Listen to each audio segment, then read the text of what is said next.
Il est entré dans sa propre salle de bal avec une autre femme à son bras, et il a laissé sa femme seule dans l'ombre.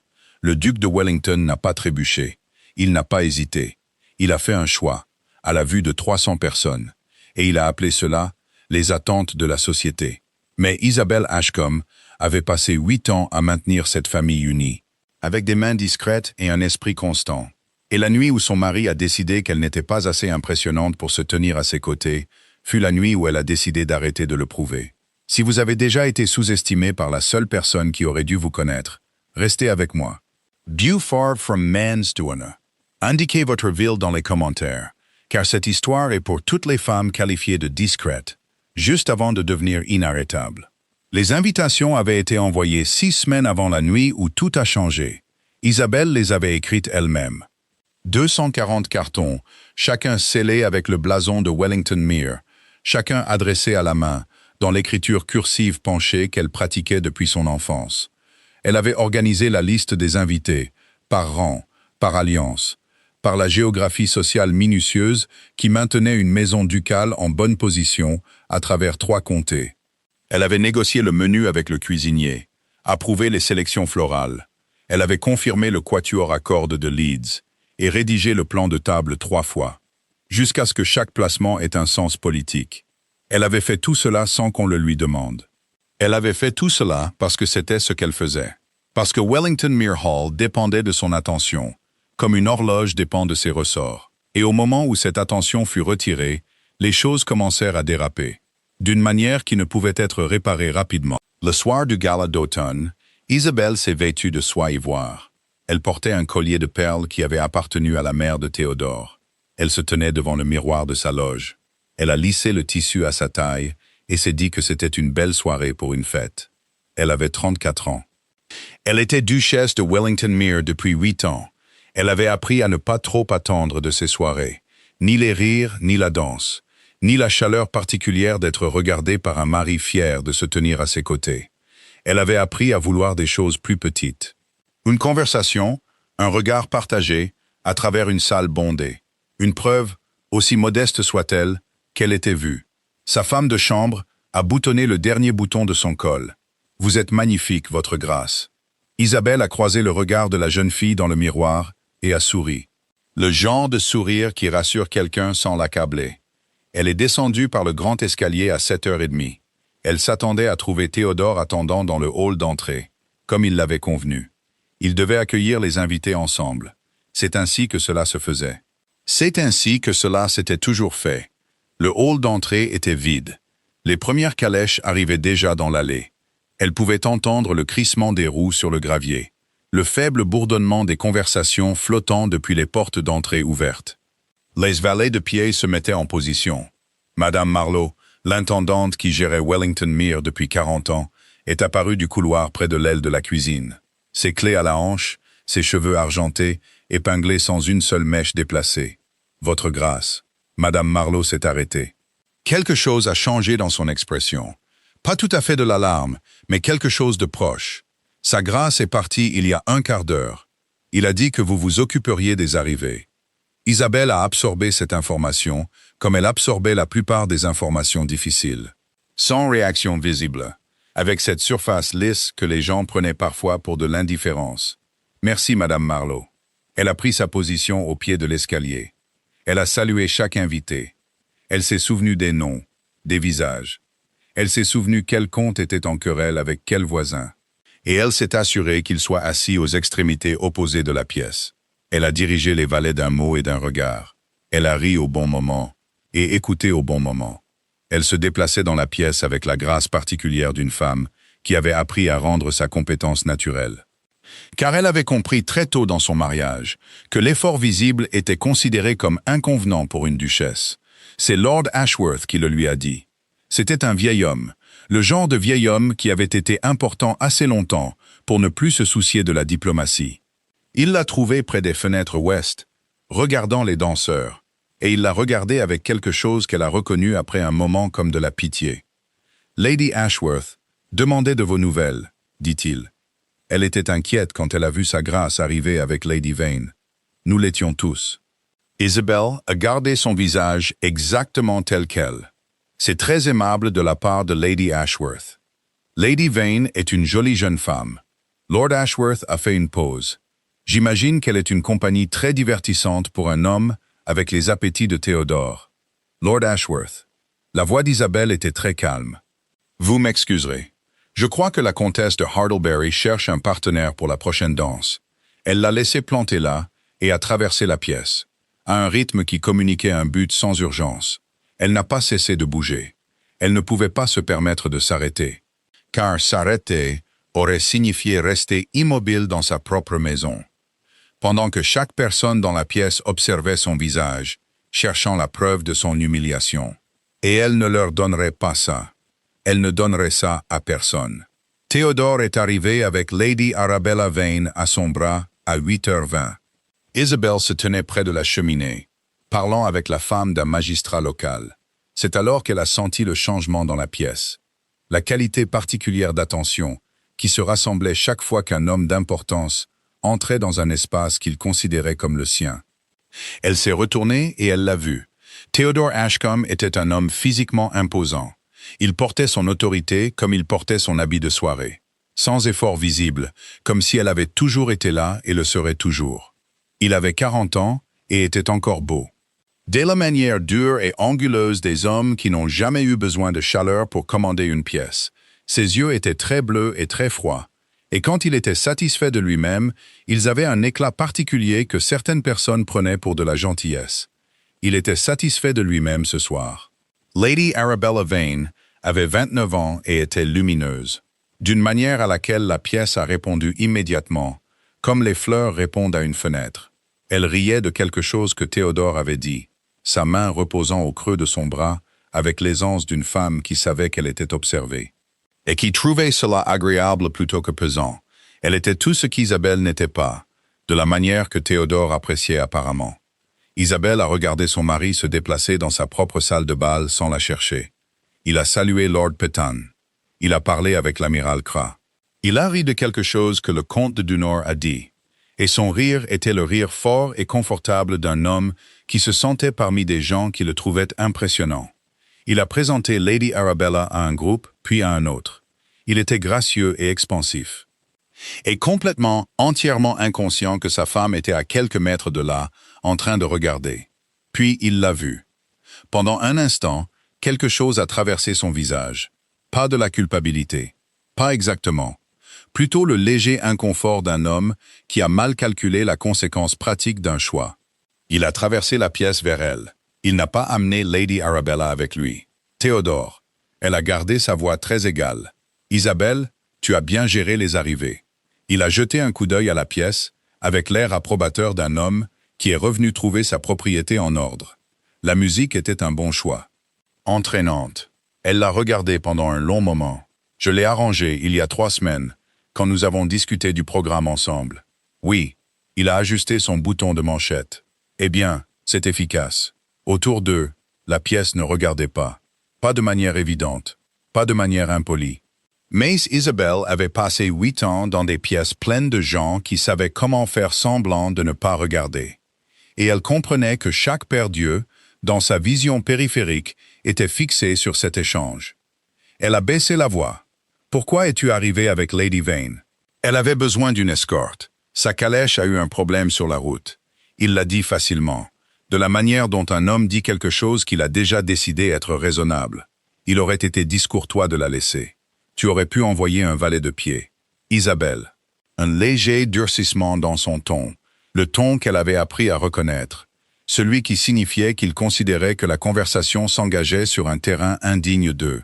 Ce n'est pas le moment. Non, a-t-elle convenu. Ce ne l'est pas. Elle l'a laissé planter là et est retournée à son travail. Parce qu'il y avait toujours du travail. Et parce qu'elle avait appris que faire une scène dans sa propre maison lui nuirait bien plus qu'à lui. La soirée s'est poursuivie. Elle a regardé Théodore se déplacer dans la pièce avec Lady Arabella à ses côtés. Et elle a noté la façon dont il était avec elle. Différent de la façon dont il était avec la plupart des gens. Plus détendu, plus enclin à rire, plus disposé à être vu dans un état de plaisir. Ce qui était quelque chose que Théodore gardait habituellement privé, comme si le plaisir était une vulnérabilité. Lady Arabella lui donnait le sentiment d'être admirée. d'une manière qu'Isabelle avait apparemment cessé de lui faire sentir il y a des années, bien qu'Isabelle n'aurait pas pu identifier le moment précis où cela avait changé. Elle a dansé une fois avec le fils de Lord Ashworth. C'était un gentil garçon de 22 ans, sans ambition d'humilier qui que ce soit. Elle a veillé à ce que le souper soit servi correctement.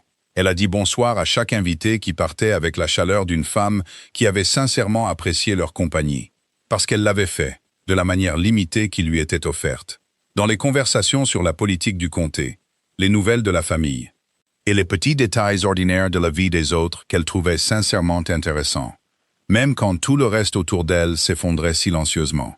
Après minuit, la dernière calèche est partie. Les valets éteignaient les bougies.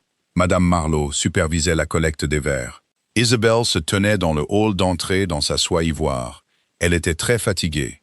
Et pendant un instant, elle s'est permis de le sentir. L'épuisement particulier d'une femme qui a fait preuve de grâce dans des conditions qui rendaient la grâce déraisonnablement difficile. Théodore l'a trouvé là. Il avait l'énergie légèrement exaltée d'un homme qui avait passé la soirée à être admiré. Et cela le rendait expansif, généreux. De la manière insouciante des gens qui ont reçu plus qu'ils n'en avaient besoin. Une soirée réussie. Il était satisfait. Elle pouvait l'entendre. Oui, tu l'as bien géré. La comtesse de Hartlebury a mentionné l'arrangement floral dans la salle à manger. Il l'a dit comme s'il lui offrait un cadeau. Elle l'a regardé fixement. N'étais-je plus digne de me tenir à tes côtés ce soir? Il s'est immobilisé. La qualité expansive l'a quitté, remplacé par quelque chose de plus prudent. C'est une interprétation dramatique d'un simple « Tu es parti sans moi ». Elle a gardé sa voix égale. Tu es arrivé avec une autre femme. Tu l'as présentée à nos invités. Et tu me dis que la comtesse de Hartlebury a admiré les fleurs. Isabelle, le ton dur de nouveau. Plus vif maintenant. Tu te méprends. La société attend simplement plus d'une duchesse. Tu es discrète. Tu ne t'imposes pas. Lady Arabella a une qualité qui met les gens à l'aise d'une manière que... Il s'est arrêté. Peut-être l'a-t-il entendu lui-même. Elle est restée silencieuse pendant un long moment. Je vois. Ce n'est pas une critique. Non. Elle a lissé ses gants. Je comprends exactement ce que c'est. Elle est passée devant lui en direction de l'escalier. Il ne l'a pas suivie. Elle ne s'y attendait pas. Dans sa chambre, elle s'est assise à la coiffeuse pendant que sa femme de chambre enlevait les perles et défaisait ses cheveux. Et elle s'est regardée dans le miroir et a pensé au mot « discrète ». Elle l'avait déjà entendu appliquer à elle-même, dans des compliments qui n'en étaient pas tout à fait, dans des observations qui portaient la légère nuance de dédain. Elle avait toujours supposé que cela faisait référence à ses manières. Sa préférence pour l'écoute plutôt que la parole, sa réticence à se donner en spectacle pour un public qui n'avait pas mérité sa performance. Mais ce soir, elle a compris ce que Théodore voulait dire par là. Il voulait dire invisible. Il voulait dire insuffisante. Il voulait dire pas le genre de femme qu'un homme amène au centre de sa propre salle de bal quand il veut être admiré. Elle avait passé 8 ans à construire les fondations de son importance, gérant la maison, entretenant les relations, s'occupant de la correspondance. S'assurant que chaque arrangement social de la famille se déroulait sans embarras. Elle l'avait fait avec soin, constance et sans se plaindre. Et il avait regardé tout cela, ces 8 années de labeur, et il avait décidé que la question pertinente était de savoir si elle s'imposait bien dans une pièce. La femme de chambre a terminé et s'est retirée. Isabelle est restée seule. Elle s'était attendue à la douleur. La douleur était familière. La vieille compagne d'une femme qui a aimé un homme qui ne parvient jamais à la voir. Mais il y avait autre chose maintenant. Quelque chose qui se trouvait sous la douleur, plus dur et plus définitif. Elle avait essayé de lui prouver quelque chose. Elle le comprenait maintenant. Chaque invitation écrite, chaque relation entretenue, chaque pièce minutieuse de gestion sociale. Une partie de tout cela avait été un argument qu'elle avançait, silencieusement, dans le langage de la compétence. J'ai de la valeur, je suis là, je suis plus que ce que tu penses. Il n'avait pas écouté. Elle a tiré son châle autour de ses épaules, est allée à la fenêtre et a regardé les terres sombres de Wellington Mere Hall. Les jardins à la française, la longue allée, la lisière des arbres où le domaine rejoignait les champs qui appartenaient à la famille Ashcombe depuis 200 ans. Elle était venue ici en jeune mariée de 26 ans, et elle avait appris cette maison comme on apprend une personne. Ses bruits la nuit, ses couloirs froids en hiver, sa tendance à fuir dans l'aile et quand il pleuvait fort du nord. Elle la connaissait mieux que son propriétaire. Elle en avait fini de le prouver. Elle en avait fini de présenter son argument dans le langage du travail invisible. À un homme qui avait déjà décidé qu'elle n'était pas ce dont il avait besoin à ses côtés, qu'il se tienne aux côtés de Lady Arabella Vane, qu'il découvre ce que cela signifie pour Wellington Mere, à la lumière froide de chaque lendemain. En bas, elle a entendu les pas de Théodore dans le couloir, sans hâte, sur deux. Les pas d'un homme qui avait digéré la soirée et l'avait classé comme simple. Un gala réussi, de la bonne compagnie, une femme qui avait bien géré. Isabelle s'est détournée de la fenêtre. Elle en avait fini de bien gérer pour le bénéfice d'un homme qui ne voyait pas au-delà de la surface d'une pièce. Elle continuerait à faire ce qu'elle faisait, parce que Wellington était aussi sa maison. Elle n'avait aucune intention de la laisser souffrir des échecs de son mari. Mais elle ne le ferait plus pour lui, elle le ferait pour elle-même, pour la maison, pour le fait quotidien et discret de sa propre dignité. C'était peut-être une petite distinction, mais cela changeait tout. 2 matins après le gala, Madame Marlowe a frappé à la porte du salon privé d'Isabelle. Elle tenait les registres de la maison sous un bras, et elle avait l'expression d'une femme qui a des choses à dire sans trop savoir si elle est autorisée à les dire. Isabelle a posé sa plume. « Entrez, Madame Marlowe. » L'intendante est entrée, a posé les registres sur le bureau et a croisé les mains. Et pendant un moment, aucune d'elles n'a parlé. Sa grâce a invité Lady Vane à dîner jeudi, a finalement dit Madame Marlowe. J'ai reçu ses instructions ce matin. Isabelle a regardé les registres. Alors nous devrons en informer le cuisinier. Oui, votre grâce. Une pause. Le reste du personnel est au courant de la situation. Bien sûr qu'ils le sont. Elle a repris sa plume. La situation n'est pas un secret, Madame Marlowe. Nous n'avons pas besoin de faire semblant. Une autre pause. Le genre de pause que Madame Marlowe utilisait quand elle déterminait si ce qu'elle avait à dire était approprié ou simplement vrai. Vous avez été le cœur de cette maison pendant 8 ans. La voix de l'intendante était mesurée. Mais en dessous, il y avait quelque chose qui n'avait pas été mesuré du tout. Quelque chose qui avait été porté longtemps et cherchait un endroit où être déposé. Chaque personne de ce personnel le sait. Chaque locataire du domaine le sait. Les gens de ce comté le savent, votre grâce. Même si sa grâce, Madame Marlowe. L'intendante s'est arrêtée. Je sais. La voix d'Isabelle était douce et très ferme. Je sais ce que vous essayez de dire, et je vous en suis reconnaissante. Mais cela ne change rien à ce qui doit changer maintenant. Madame Marlowe a hoché la tête une fois. Le hochement de tête profond d'une femme qui a vu assez de la vie pour comprendre quand quelque chose est terminé. Et quand quelque chose ne fait que commencer. Avez-vous besoin de quelque chose de ma part, votre grâce? Isabelle a réfléchi. Continuez simplement comme vous l'avez toujours fait. C'est tout ce que nous pouvons faire. L'intendante est partie. Isabelle a ouvert les registres. Quelque part dans les chiffres devant elle, elle a noté, comme elle l'avait noté plusieurs fois récemment, de la manière dont une personne économe remarque les choses avant qu'elles ne deviennent des problèmes, une série de dépenses qui ne collaient pas tout à fait, des paiements sortant vers des adresses qu'elle ne reconnaissait pas, une référence de prêt qu'elle n'avait aucun souvenir d'avoir approuvé, de petites choses individuellement, le genre de petites choses qu'un homme qui faisait confiance à son intendant et prêtait peu d'attention aux finances de la maison ne penserait jamais à remettre en question. Elle a tracé une ligne dans son carnet et a écrit la première adresse. Elle ne savait pas encore ce qu'elle regardait, mais elle était très douée pour suivre les endroits où les choses ne collaient pas, et elle avait appris au cours de 8 années de gestion minutieuse que les choses que l'on attrapait tôt étaient celles que l'on pouvait encore réparer. Elle a commencé par le début et a avancé, comme elle le faisait toujours. Elle travaillait encore quand Théodore est passé devant sa porte en allant se coucher, 2 heures plus tard. Il n'a pas frappé. Elle l'a noté aussi, et elle a tourné la page et a continué. Les pages du registre étaient encore ouvertes sur son bureau quand le matin est venu.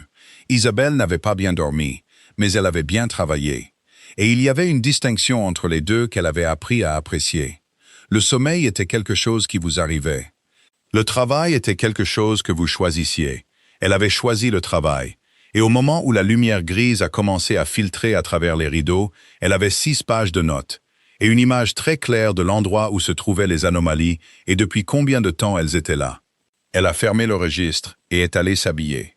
En bas, Théodore était déjà au petit déjeuner. Il lisait le courrier du matin avec l'expression concentrée d'un homme qui considérait la correspondance comme une forme de combat. Il n'a pas levé les yeux quand elle est entrée. Elle s'est assise à sa place habituelle, a versé son thé, et elle a pris la section du courrier qui contenait la correspondance de la maison. Les lettres des locataires, des fournisseurs, des diverses personnes dont la vie quotidienne croisait le fonctionnement de Wellington Mere. C'est ainsi qu'il commençait chaque matin. C'était ainsi depuis des années.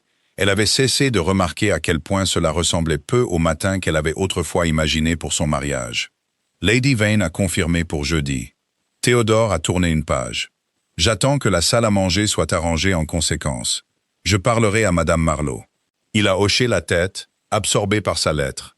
Elle a pris une note du contremaître du moulin de l'exploitation textile de Wellington Mere. Elle l'a lu 2 fois parce que quelque chose dans le langage lui a semblé prudent, d'une manière que les contremaîtres de moulin n'étaient généralement pas. Il se plaignait directement quand il y avait quelque chose à se plaindre. Cette lettre était polie, de la manière précise et évasive d'un homme qui n'était pas sûr que sa plainte serait la bienvenue. Elle l'a mise avec les papiers qu'elle avait l'intention de suivre. Théodore.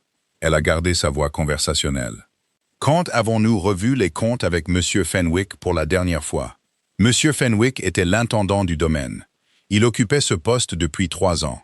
Nommé par Théodore contre les recommandations de l'intendant précédent qui avait servi la famille pendant 20 ans et qui avait été renvoyé pour des raisons qu'Isabelle n'avait jamais clairement comprises. Théodore a baissé sa lettre. Fenwick me rend compte directement. Ce n'est pas une affaire de la maison. Le contremaître du moulin signale une anomalie dans les paiements des fournitures. Elle a tendu la lettre à travers la table. J'ai pensé que tu voudrais savoir. Il l'a prise, l'a regardée et l'a posée à côté de son assiette, avec l'air d'un homme plaçant quelque chose dans une pile à laquelle il reviendrait quand cela lui conviendrait. Je parlerai à Fenwick. Elle l'a regardé prendre la lettre suivante de sa pile. Elle avait compris depuis un certain temps que lorsque Théodore disait qu'il parlerait à Fenwick, il voulait dire qu'il parlerait à Fenwick à un moment qu'il n'avait pas encore déterminé, dans une conversation qui durerait aussi longtemps que son attention tiendrait. Fenwick était un beau parleur. Elle l'avait remarqué dès le début. Pas malhonnête, précisément, ou pas d'une manière qu'elle aurait pu nommer directement, mais le genre de beau parleur qui vous faisait sentir plus confiant en quittant une pièce que vous n'auriez dû l'être. Elle n'a rien dit de plus sur Fenwick ce matin-là. Mais elle a écrit le nom du contremaître du moulin dans son carnet. Dans les jours qui ont suivi le gala, la vie de la maison a continué. Le dîner était servi à l'heure correcte. Les feux étaient allumés. La correspondance partait. Les locataires recevaient leurs réponses.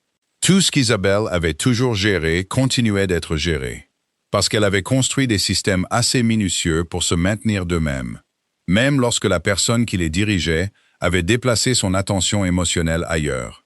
C'était ce que les gens comprenaient rarement du type de travail qu'elle faisait. Ce n'étaient pas les choses visibles qui comptaient le plus. Les couverts, les fleurs, la gestion d'une soirée mondaine. C'était l'infrastructure en dessous. Les relations avec les artisans, la connaissance du toit de quel locataire avait besoin de réparation avant l'hiver.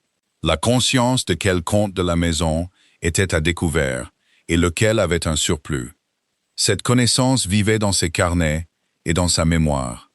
Et elle ne cessait pas d'être utile simplement parce que son mari avait décidé qu'elle n'était pas assez impressionnante. Elle a continué à faire le travail, mais elle a cessé de se rendre disponible pour Théodore de la manière dont elle s'était autrefois rendue disponible. La petite disponibilité soutenue d'une femme qui est toujours à l'écoute d'une ouverture, toujours prête à aider, toujours orientant son attention vers les endroits où elle pourrait être nécessaire. Elle a cessé de corriger ses erreurs de planning avant qu'il ne les remarque. Elle a cessé d'aplanir préventivement les situations sociales que sa franchise créait parfois. Elle a cessé d'être le tampon entre sa confiance et les moments où cette confiance dépassait ses informations. Elle n'était pas cruelle à ce sujet. Elle n'a pas annoncé ce qu'elle faisait. Car l'annoncer aurait été une sorte d'argument, et elle en avait fini avec les arguments qu'il ne pouvait pas entendre. Elle a simplement redirigé son attention. Elle l'a tourné vers les choses qui lui importaient, et a laissé les lacunes se former là où elle le voulait. Il a fallu 9 jours à Théodore pour le remarquer. Le 9e jour, il est venu la trouver dans le petit salon qu'elle utilisait comme bureau. Et il avait l'air d'un homme qui avait passé une matinée frustrante en compagnie d'un problème qui aurait dû être simple. Le secrétaire de Lord Petton a écrit pour reporter la visite de chasse. Il tenait la lettre d'une manière qui suggérait qu'il n'était pas tout à fait sûr de quoi en faire. Je dois répondre, et je ne sais pas ce que nous avons au calendrier pour novembre. Elle a levé les yeux de ses comptes. J'ai déplacé le calendrier à la bibliothèque la semaine dernière. Le livre vert sur la 2e étagère. Il est resté silencieux un moment. Tu l'as déplacé. J'ai réorganisé les dossiers de correspondance. Tout est étiqueté. Il est parti. Elle l'a entendu dans la bibliothèque. Le son particulier d'un homme cherchant quelque chose dans un endroit qui a été organisé par quelqu'un d'autre. C'est-à-dire, ne le trouvant pas immédiatement, et étant irrité par cela. Elle est retournée à sa colonne de chiffres. Il ne l'a pas remerciée quand il l'a trouvée, mais elle l'a entendu cesser de chercher. Le dîner du jeudi avec Lady Arabella est arrivé. Isabelle avait donné des instructions à Madame Marlowe sur le menu et la disposition de la table. Puis elle s'était absentée, prétextant un mal de tête qui n'était pas entièrement inventé. Elle a dîné sur un plateau dans son salon et a lu, jusqu'à ce que les bruits du dîner en bas atteignent un ton qui suggérait le 3e plat. Puis elle a lu encore un peu. Et finalement, les bruits se sont estompés et la maison est devenue silencieuse. Elle n'a pas pleuré à ce sujet. Elle était un peu surprise de constater qu'elle n'en avait pas envie. Ce qu'elle ressentait, assise seule avec son livre dans le calme de sa propre chambre, ressemblait plus à de la clarté particulière qui vient lorsqu'on cesse d'espérer quelque chose, et qu'on réalise qu'on a libéré une énergie considérable en le faisant. Le lendemain matin, elle a rencontré Lady Arabella dans les escaliers. C'était un moment gênant. Mais Isabelle avait survécu à 8 ans de moments gênants avec une meilleure préparation que la plupart. Lady Arabella avait apparemment passé la nuit. Que ce soit un arrangement que Théodore avait fait délibérément, ou un qui s'était résolu sans arrangement délibéré, Isabelle ne voulait pas particulièrement le savoir. L'expression de la jeune femme était brièvement, douloureusement inconfortable. Pas tout à fait coupable, mais consciente. Isabelle s'est arrêtée sur la marche au-dessus d'elle. « Lady Arabella, j'espère que vous vous êtes bien reposée. » Un temps de surprise, puis « Oui, merci, votre grâce. Le salon du matin a du thé frais si vous cherchez à prendre votre petit déjeuner. Madame Marlowe s'occupera de tout ce dont vous avez besoin. » Elle a continué à monter les escaliers. Derrière elle, elle a entendu Lady Arabella expirer. L'expiration d'une femme qui s'était préparée à quelque chose qui n'était pas venu. Isabelle a tourné le coin et a continué à marcher, parce qu'il n'y avait rien à gagner à se faire une ennemie d'une femme qui ne faisait que ce que Théodore avait permis. La ligne de faille dans cette situation ne passait pas par Lady Arabella Vane. C'est plus tard ce matin-là que Madame Marlowe l'a trouvée dans la cuisine, examinant les registres des fournitures de la maison. L'intendante a posé une tasse de thé à côté des papiers sans qu'on le lui demande. Et elle est restée un moment avec l'immobilité d'une femme qui a quelque chose en tête. Lady Ashworth a appelé hier, a dit Madame Marlowe. Pendant que vous vous reposiez, elle a laissé sa carte. Je lui écrirai cet après-midi. Elle a également mentionné qu'elle avait entendu des rumeurs. La voix de Madame Marlowe était prudente, dans le comté, à propos de sa grâce et de Lady Vane. Isabelle a tourné une page dans les registres des fournitures. Les gens parlent, Madame Marlowe. Ils ont toujours parlé. Oui, votre grâce, une pause. Mais le ton des rumeurs est, ce n'est pas le genre habituel. Il y a des gens qui disent que sa grâce a... Elle s'est arrêtée, disant qu'il s'est conduit d'une manière qui n'est plus discrète. Le silence de l'intendante l'a confirmé. Isabelle a posé sa plume. Elle a pensé au comté, au réseau de relations qu'elle avait passé 8 ans à construire et à entretenir. Les familles qui en étaient venues à faire confiance à Wellington comme un voisin fiable. Les alliances qui dépendaient de la réputation de la maison pour sa stabilité et sa bonne gestion. Les locataires dont les moyens de subsistance étaient liés à la bonne réputation du domaine. Tout cela découlait de la question de savoir si le duc de Wellington-Mere semblait être un homme en contrôle de sa propre maison. Merci de me l'avoir dit. Madame Marlowe a hoché la tête, mais elle n'avait pas fini. Votre grâce. La voix de la vieille femme a baissé. Pas secrète, mais intime. La voix qu'elle utilisait quand elle parlait au-delà de son rôle. Je travaille pour cette famille depuis 40 ans. J'ai observé le père de sa grâce. J'ai observé la mère de sa grâce. J'ai vu cette maison traverser toutes sortes de saisons. Elle a posé ses mains sur le bord de la table. Vous n'avez jamais remarqué la bougie, parce que vous ne remarquez que lorsque la pièce devient sombre. » Isabelle l'a regardé. « Je suis désolé. Je ne parle pas de vous, votre grâce. Je parle de lui. » Les yeux de Madame Marlowe étaient stables, très vieux et très clairs. Il n'a jamais remarqué la bougie. Il sait seulement que la pièce était chaude. Il ne sait pas qui l'entretenait. Il ne le saura pas avant qu'elle ne s'éteigne. Isabelle a absorbé cela. Et ensuite, a dit Madame Marlowe avec la certitude calme d'une femme qui l'avait déjà vue. Il apprend ce que l'on ressent dans une pièce froide. Elle a pris la tasse vide et est partie. Isabelle est restée assise avec les registres des fournitures et a pensé aux bougies. Elle a pensé à toutes les choses qu'elle avait allumées et entretenues pendant 8 ans, sans que personne ne remarque l'entretien.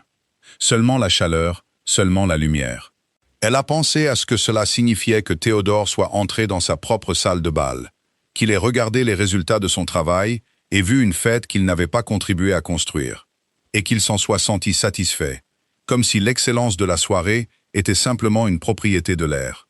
Elle a pensé à la lettre du contremaître du moulin, à la référence de prêt qu'elle n'avait toujours pas identifiée, aux adresses qu'elle avait écrites dans son carnet qui ne correspondaient à aucun fournisseur qu'elle connaissait.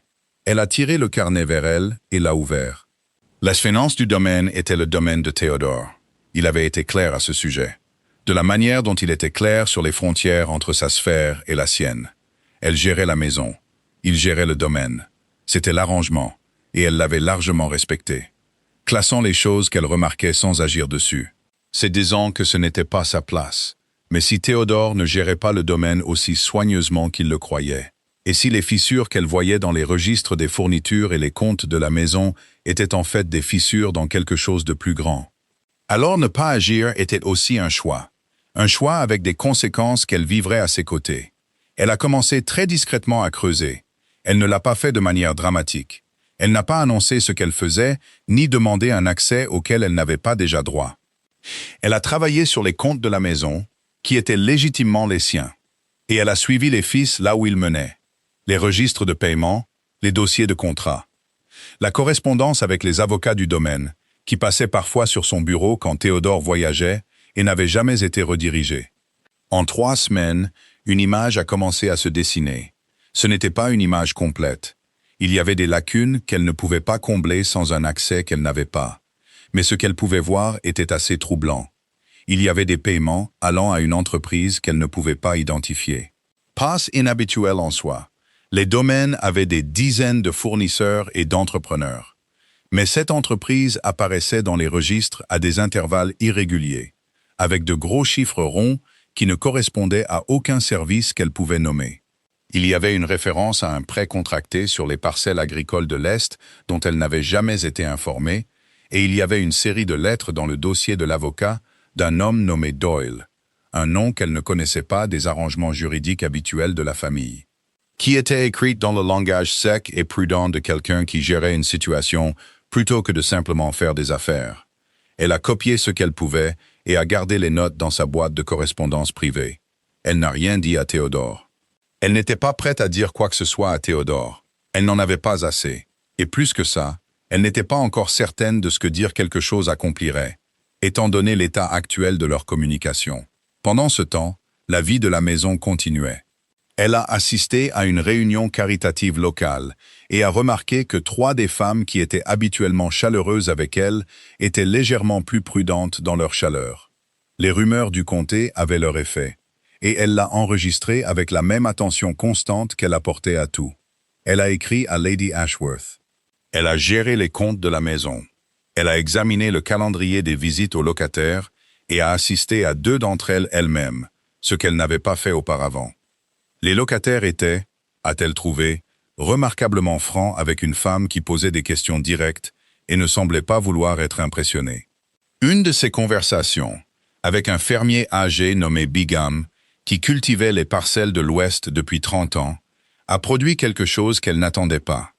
Elle lui avait posé une question de routine, sur le fait de savoir si les récents travaux de drainage avaient résolu le problème d'inondation près de son champ inférieur. Il lui avait jeté un long regard avant de répondre, le regard d'un homme décidant à quel point il pouvait se permettre de faire confiance. « Les travaux de drainage n'ont pas été faits, votre grâce. » Elle a gardé son expression neutre. Je croyais que M. Fenwick s'en était occupé. Il s'est occupé du paiement. Bigham a posé sa casquette sur la table. Mais les travaux. Il s'est arrêté. Je vous demande pardon. Mais les hommes qui sont venus, ils ont regardé et sont partis. Rien n'a été creusé. Rien n'a été posé. Et j'ai écrit à M. Fenwick à ce sujet, et il a dit que cela avait été achevé selon les spécifications. Elle l'a regardé fixement. C'était quand? Il y a 6 semaines. Sa mâchoire s'est crispée avec la colère contenue d'un homme qui a été lésé et n'a aucun pouvoir pour y remédier directement. Je ne voulais pas déranger sa grâce, mais mon champ inférieur a été inondé 2 fois depuis, et j'ai perdu la moitié de ma récolte d'automne. Et je suis. Monsieur Bigham, sa voix était très calme. Avez-vous la lettre de Monsieur Fenwick? Celle qui disait que les travaux étaient terminés. Il l'avait. Il l'a sortie d'une boîte sur la cheminée. Légèrement froissée, manipulée trop de fois par un homme qui portait sa frustration dans un morceau de papier. Elle l'a lu attentivement. Le nom de Fenwick était en bas. Le langage était clair. Travaux terminés. Drainage installé. Vérifié par l'entrepreneur. Elle l'a plié soigneusement. Puis-je la prendre? Il l'a regardée. Cette femme prudente et discrète qui était venue à sa ferme avait posé des questions simples. Cette tenait maintenant une lettre qu'il sentait être plus significative qu'il ne l'avait compris.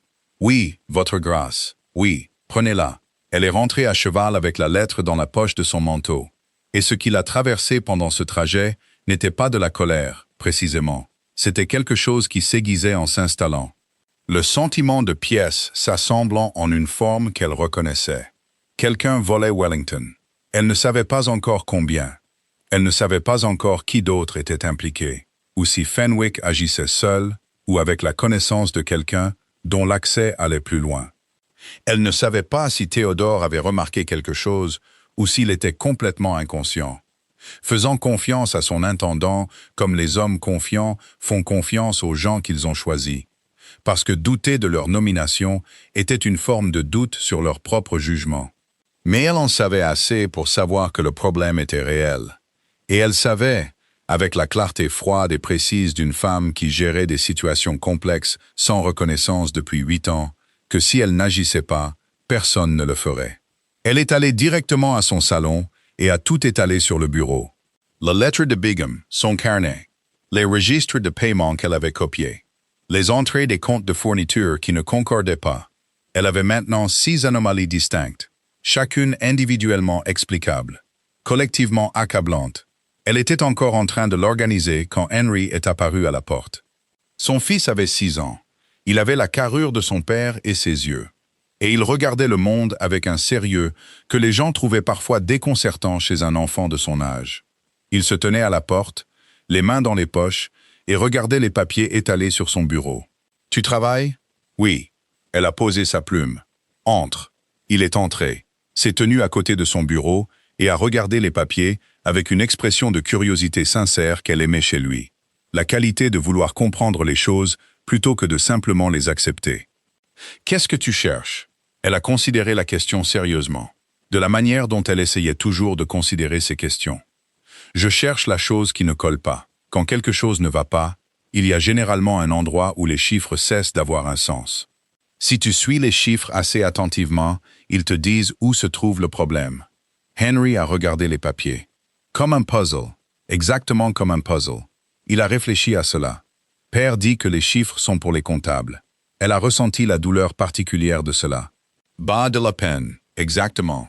Mais quelque chose dans le voisinage de la tristesse. Ton père a de nombreuses forces. La patience avec les détails n'est pas toujours l'une d'entre elles. Henry a semblé accepter cela, avec l'équanimité d'un enfant qui avait déjà commencé à comprendre ses parents. « Tu vas le réparer ?» Elle a regardé son fils. « Oui, » a-t-elle dit, « je le ferai. » Après son départ, elle est restée assise longtemps, la main posée sur les papiers. Elle a pensé à ce que cela coûtait d'être le genre de femme qui répare les choses discrètement en arrière-plan, sans qu'on le lui demande. Elle a pensé à 8 ans de cela. 8 ans à entretenir la chaleur dans des pièces pour lesquelles on ne la remerciait jamais vraiment de les chauffer. Elle a pensé aux mots de Madame Marlowe. La bougie. La pièce sombre. Théodore n'avait jamais remarqué la bougie. Mais il était sur le point de découvrir ce qui se passait quand le feu était plus dangereux qu'il ne l'avait imaginé. Et la seule personne dans la maison qui savait où se trouvait l'eau était la femme devant laquelle il passait chaque matin sans lever les yeux. Elle a pris sa plume. Elle avait encore du travail à faire. La lettre de l'avocat est arrivée un mardi, et Théodore l'a lue à son bureau 3 fois avant d'appeler son cheval. Isabelle le savait parce que Madame Marlowe le lui avait dit. Et Madame Marlowe le savait parce que rien ne se déplaçait à Wellington Mere Hall sans passer d'abord par la conscience de l'intendante. Théodore avait lu la lettre, appelé son cheval, était allé au village à cheval. Et il était revenu 2 heures plus tard, avec l'air d'un homme qui avait reçu des nouvelles qu'il était encore en train de décider comment classer. Il n'a pas parlé de la lettre à Isabelle. Elle savait déjà ce qu'elle contenait, ou presque. Elle construisait son image depuis 3 semaines. Et la lettre de l'avocat était l'une des pièces manquantes qu'elle attendait. Non pas parce qu'elle l'avait lue, ce n'était pas le cas, mais parce que le moment correspondait à ce qu'elle savait du prêt sur les parcelles de l'Est. Le calendrier de remboursement qu'elle avait reconstitué à partir des fragments des dossiers de correspondance suggérait qu'un paiement important était dû ce mois-ci. La lettre de l'avocat était presque certainement un rappel. Elle a gardé un visage neutre au dîner. Elle a interrogé Théodore sur la réunion du conseil du comté prévue pour jeudi, et il a répondu par monosyllabe, et le repas s'est terminé comme la plupart de leurs repas se terminaient, dans le silence particulier de 2 personnes qui ont cessé de se dire la vérité. Le lendemain matin, il est parti avant le petit déjeuner. Il est parti 3 jours. Elle a bien utilisé ces 3 jours. Elle a écrit à un homme nommé Calloway, un avocat à la retraite qui avait géré le domaine de son père dans le Kent, et qui n'avait aucun lien avec les arrangements juridiques de Wellington.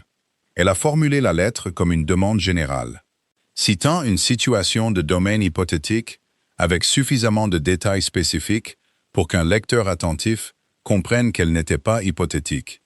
Elle l'a interrogé spécifiquement sur le statut juridique d'un prêt contracté sur des terres grevées de substitution. Sans la connaissance de l'administrateur principal du domaine, elle a posé des questions sur un contrat de drainage payé, mais non exécuté.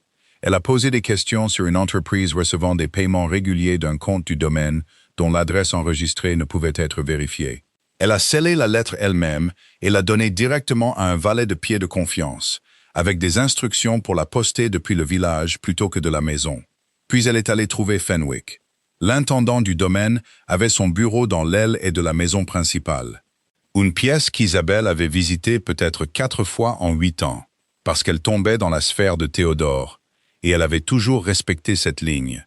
Elle ne l'a pas respectée ce matin. Fenwick était à son bureau quand elle est arrivée. C'était un homme d'environ 50 ans, avec les manières polies de quelqu'un qui avait appris tôt que l'apparence de la compétence était presque aussi utile que la compétence elle-même. Il s'est levé quand elle est entrée, avec le degré de déférence correct, ni servile, ni trop familier. « Votre grâce, c'est inattendu. » Je suis sûr que ça l'est. Elle s'est assise sans y être invitée, sur la chaise en face de son bureau. « Je voudrais discuter du contrat de drainage de Bigham. » Quelque chose a traversé son visage, très rapidement, très brièvement. Une affaire de routine, achevée en septembre. Elle a posé la lettre sur son bureau, la lettre de Bigham, celle qui disait que le travail n'avait pas été fait. Il l'a regardée sans la toucher. « Monsieur Bigham est un homme âgé », a dit Fenwick prudemment.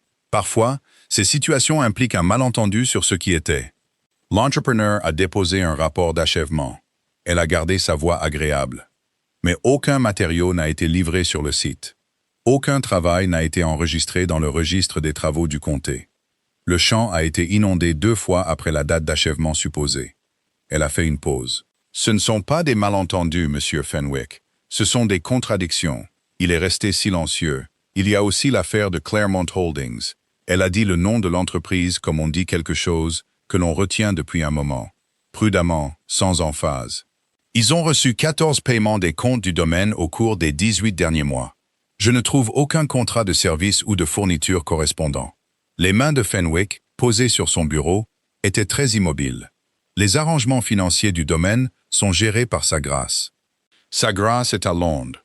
Elle a très légèrement incliné la tête. Et je suis ici. Je suis la duchesse de Wellington. Ce sont les comptes de ma famille. Elle a laissé cela en suspens un moment. Alors, je vous le demande à nouveau. Qu'est-ce que Claremont Holdings? Le silence qui a suivi a duré assez longtemps pour lui dire tout ce qu'elle avait besoin de savoir sur l'existence d'une réponse innocente à cette question. « Votre grâce », a finalement dit Fenwick, d'une voix calme d'homme se repositionnant. « Je pense que c'est une conversation qu'il vaut mieux avoir au retour de sa grâce. » Elle s'est levée. « Oui », a-t-elle convenu. « C'est le cas. » Elle a quitté le bureau, est retournée directement à son salon et a écrit le nom Claremont Holdings en haut d'une nouvelle page. Elle a écrit tout ce qu'elle savait en dessous. Puis elle a écrit tout ce qu'elle ne savait pas, mais soupçonnait. La forme qui a émergé de ces deux colonnes n'était pas une forme confortable. Théodore est revenu le troisième soir, peu avant le dîner, avec l'expression crispée d'un homme qui avait géré quelque chose de difficile et le gérait encore, et n'avait pas l'intention d'en discuter pendant un repas. Elle l'a laissé manger, elle l'a laissé boire son porto dans le bureau et lire sa correspondance. À 9 heures, elle a frappé à la porte du bureau et est entrée. Il a levé les yeux et, pendant un instant, elle a vu quelque chose qu'elle n'avait pas l'habitude de voir sur le visage de Théodore Ashcombe. Quelque chose qui n'était pas tout à fait de l'inquiétude, pas tout à fait du doute, mais quelque part entre les deux. Il l'a rapidement dissimulé. Il était doué pour dissimuler les choses rapidement. « J'ai besoin de te parler des comptes du domaine. » Elle a posé son carnet sur son bureau. Spécifiquement de Claremont Holdings et du prêt sur les parcelles de l'Est. Le silence qui a suivi était différent de leur silence habituel.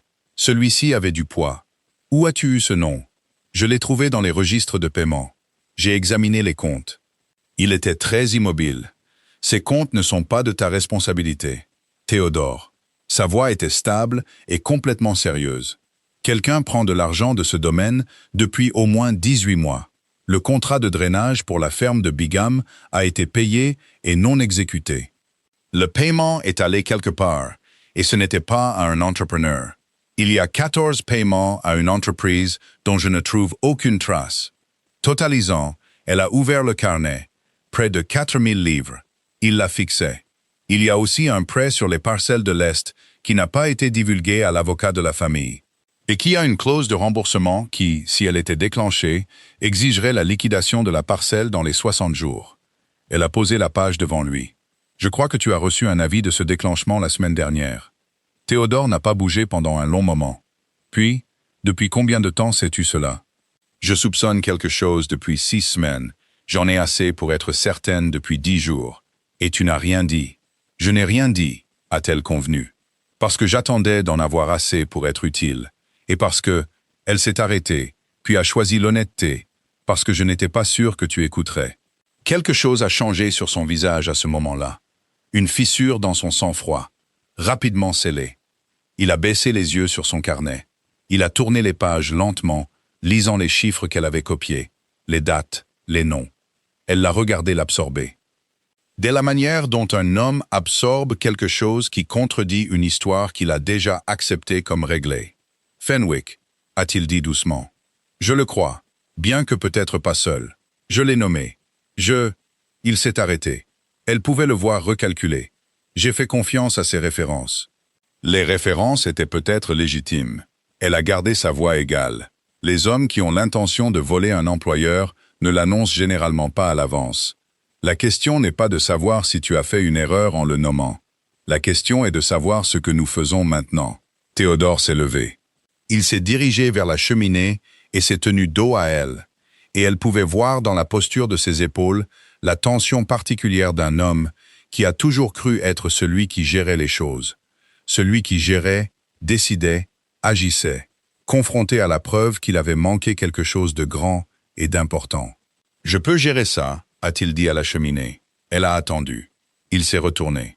J'ai dit « Je peux gérer », le déclenchement du prêt était mardi dernier.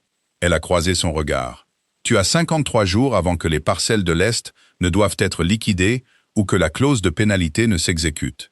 Au taux actuel du marché, une vente forcée de ces parcelles dans les conditions de la clause rapporterait environ 60% de leur valeur, ce qui n'est pas suffisant pour couvrir le solde restant. Elle a laissé cela s'installer. « Tu ne peux pas gérer ça seul, Théodore. Il n'y a pas assez de temps. » Il l'a regardé. C'était un regard différent de celui auquel elle était habituée de sa part. Pas le regard absent d'un homme confirmant que sa femme est présente. Pas le regard évaluateur d'un homme mesurant l'utilité sociale. C'était quelque chose de plus direct et de plus inconfortable. « Comment savais-tu tout ça ?» La question est sortie dépouillée de son autorité habituelle. Elle l'a reconnue pour ce qu'elle était. Une véritable perplexité. La perplexité d'un homme qui avait regardé sa femme discrète pendant 8 ans et vu une femme qui gérait les comptes de la maison. Et qui se tenait maintenant devant quelqu'un qui avait reconstitué une fraude financière à partir de fragments pendant qu'il était à Londres à ne pas poser les bonnes questions. Elle a soutenu son regard. Parce que pendant que tu essayais de protéger le nom, je protégeais la maison. Il a ouvert la bouche et l'a refermée. Elle a continué avant qu'il ne puisse trouver quelque chose d'inadéquat à dire. J'ai écrit à l'ancien avocat de mon père dans le Kent, un homme nommé Calloway, qui n'a aucun lien avec tes arrangements juridiques actuels et donc aucun conflit d'intérêts. J'attends sa réponse d'ici la fin de la semaine. En attendant, je pense que tu dois parler à M. Bigham toi-même. Et je pense que tu dois regarder très attentivement qui t'a présenté Fenwick il y a 3 ans. Et si cette personne avait un lien avec l'entreprise qui recevait ses paiements. Theodore est resté silencieux un long moment. Doyle, a-t-il dit à mi-voix. Elle s'est immobilisée. L'homme qui a écrit les lettres dans ton dossier d'avocat, a-t-elle dit prudemment. Reginald Doyle. C'est un associé. Nous nous sommes rencontrés par le biais du syndicat d'investissement de Bradford. La mâchoire de Theodore s'était crispée d'une nouvelle manière. La crispation spécifique d'un homme commençant à comprendre la forme de quelque chose qu'il ne voulait pas comprendre. Il m'a présenté Fenwick. Il a dit qu'il avait géré des domaines pour plusieurs familles dans le Nord. Et le prêt sur les parcelles de l'Est. Theodore l'a regardé. Doyle a arrangé le financement. Sa voix était plate. Il a dit que c'était un pont à court terme. De meilleures conditions que la banque habituelle. J'ai signé les papiers à Bradford l'année dernière. Elle a absorbé cela. Ton avocat a-t-il examiné les documents du prêt avant que tu ne signes? La réponse était sur son visage avant qu'il ne la prononce.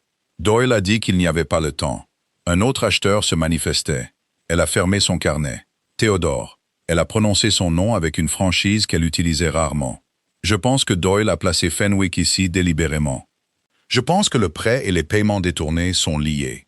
Et je pense que quelqu'un attend que tu ne respectes pas cette échéance de remboursement, pour qu'il puisse acquérir les parcelles de l'Est à un prix de vente forcé. Le silence qui a suivi fut le plus long qu'ils aient partagé depuis des années. Ses mains étaient le long de son corps, et quelque chose se passait sur son visage qu'elle n'y avait jamais vraiment vu auparavant. Pas de la défaite, car Theodore Ashcombe n'était pas un homme qui se laissait abattre sans combattre, mais quelque chose de proche, la reconnaissance d'un adversaire qu'il ne savait pas combattre. Qui, je ne sais pas encore. Elle s'est levée. Mais j'ai l'intention de le découvrir. Elle était à la porte quand il a parlé. Isabelle. Elle s'est arrêtée. Pourquoi? Sa voix avait une rudesse qu'elle n'avait pas entendue auparavant. Pas de l'émotion, précisément. Théodore ne faisait pas dans l'émotion sans un effort considérable. Mais quelque chose qui aurait pu en être le voisin. Tu aurais pu laisser tomber, laisser les choses se dérouler, te laisser perdre 200 acres du domaine familial et le revenu de 100 familles de locataires. Elle s'est retournée, parce que j'étais en colère à propos d'une fête. Il n'a rien dit. Ce n'est pas qui je suis. Elle a soutenu son regard. Quoi qu'il se soit passé entre nous, c'est aussi ma maison. Henry en héritera. Je ne laisserai personne la voler pendant que je reste là à regarder. Elle l'a laissé debout dans le bureau, avec son carnet ouvert sur son bureau. Et elle est retournée à son salon avec la constance particulière d'une femme qui a porté quelque chose de lourd et a finalement décidé de le porter droit. Elle ne faisait pas cela pour lui. Elle le comprenait clairement, avec la précision froide que 8 ans de douleur silencieuse lui avaient aiguisée. Elle ne réparait pas cela parce que son mari l'avait regardé ce soir avec quelque chose approchant le respect, et qu'une partie d'elle voulait encore cela. Elle le réparait parce que Wellington Mere comptait. Les locataires comptaient. L'avenir d'Henry comptait. Elle s'est assise à son bureau et a pris une nouvelle page de son carnet. En haut, elle a écrit « Reginald Doyle ». Elle n'avait jamais rencontré l'homme, mais elle connaissait son écriture d'après les lettres du dossier de l'avocat. Et elle connaissait les adresses de 3 entreprises qui semblaient croiser sa correspondance. Et elle savait qu'un homme qui mettait en place un plan aussi élaboré sur une si longue période ne travaillait pas seul. Elle a commencé à lister les choses qu'elle devait vérifier. Sa lettre à Calloway avait posé les bonnes questions. Sa réponse, quand elle arriverait, lui dirait si le document de prêt avait des vulnérabilités juridiques. Si Theodore avait signé quelque chose qui pouvait être contesté, c'était le fil financier. Il y avait aussi le fil juridique. Fenwick avait déposé un certificat d'achèvement frauduleux, ce qui était une affaire criminelle, et cela lui donnait un levier qu'elle n'avait pas hier. Et il y avait le fil social, qu'elle comprenait mieux que les deux autres.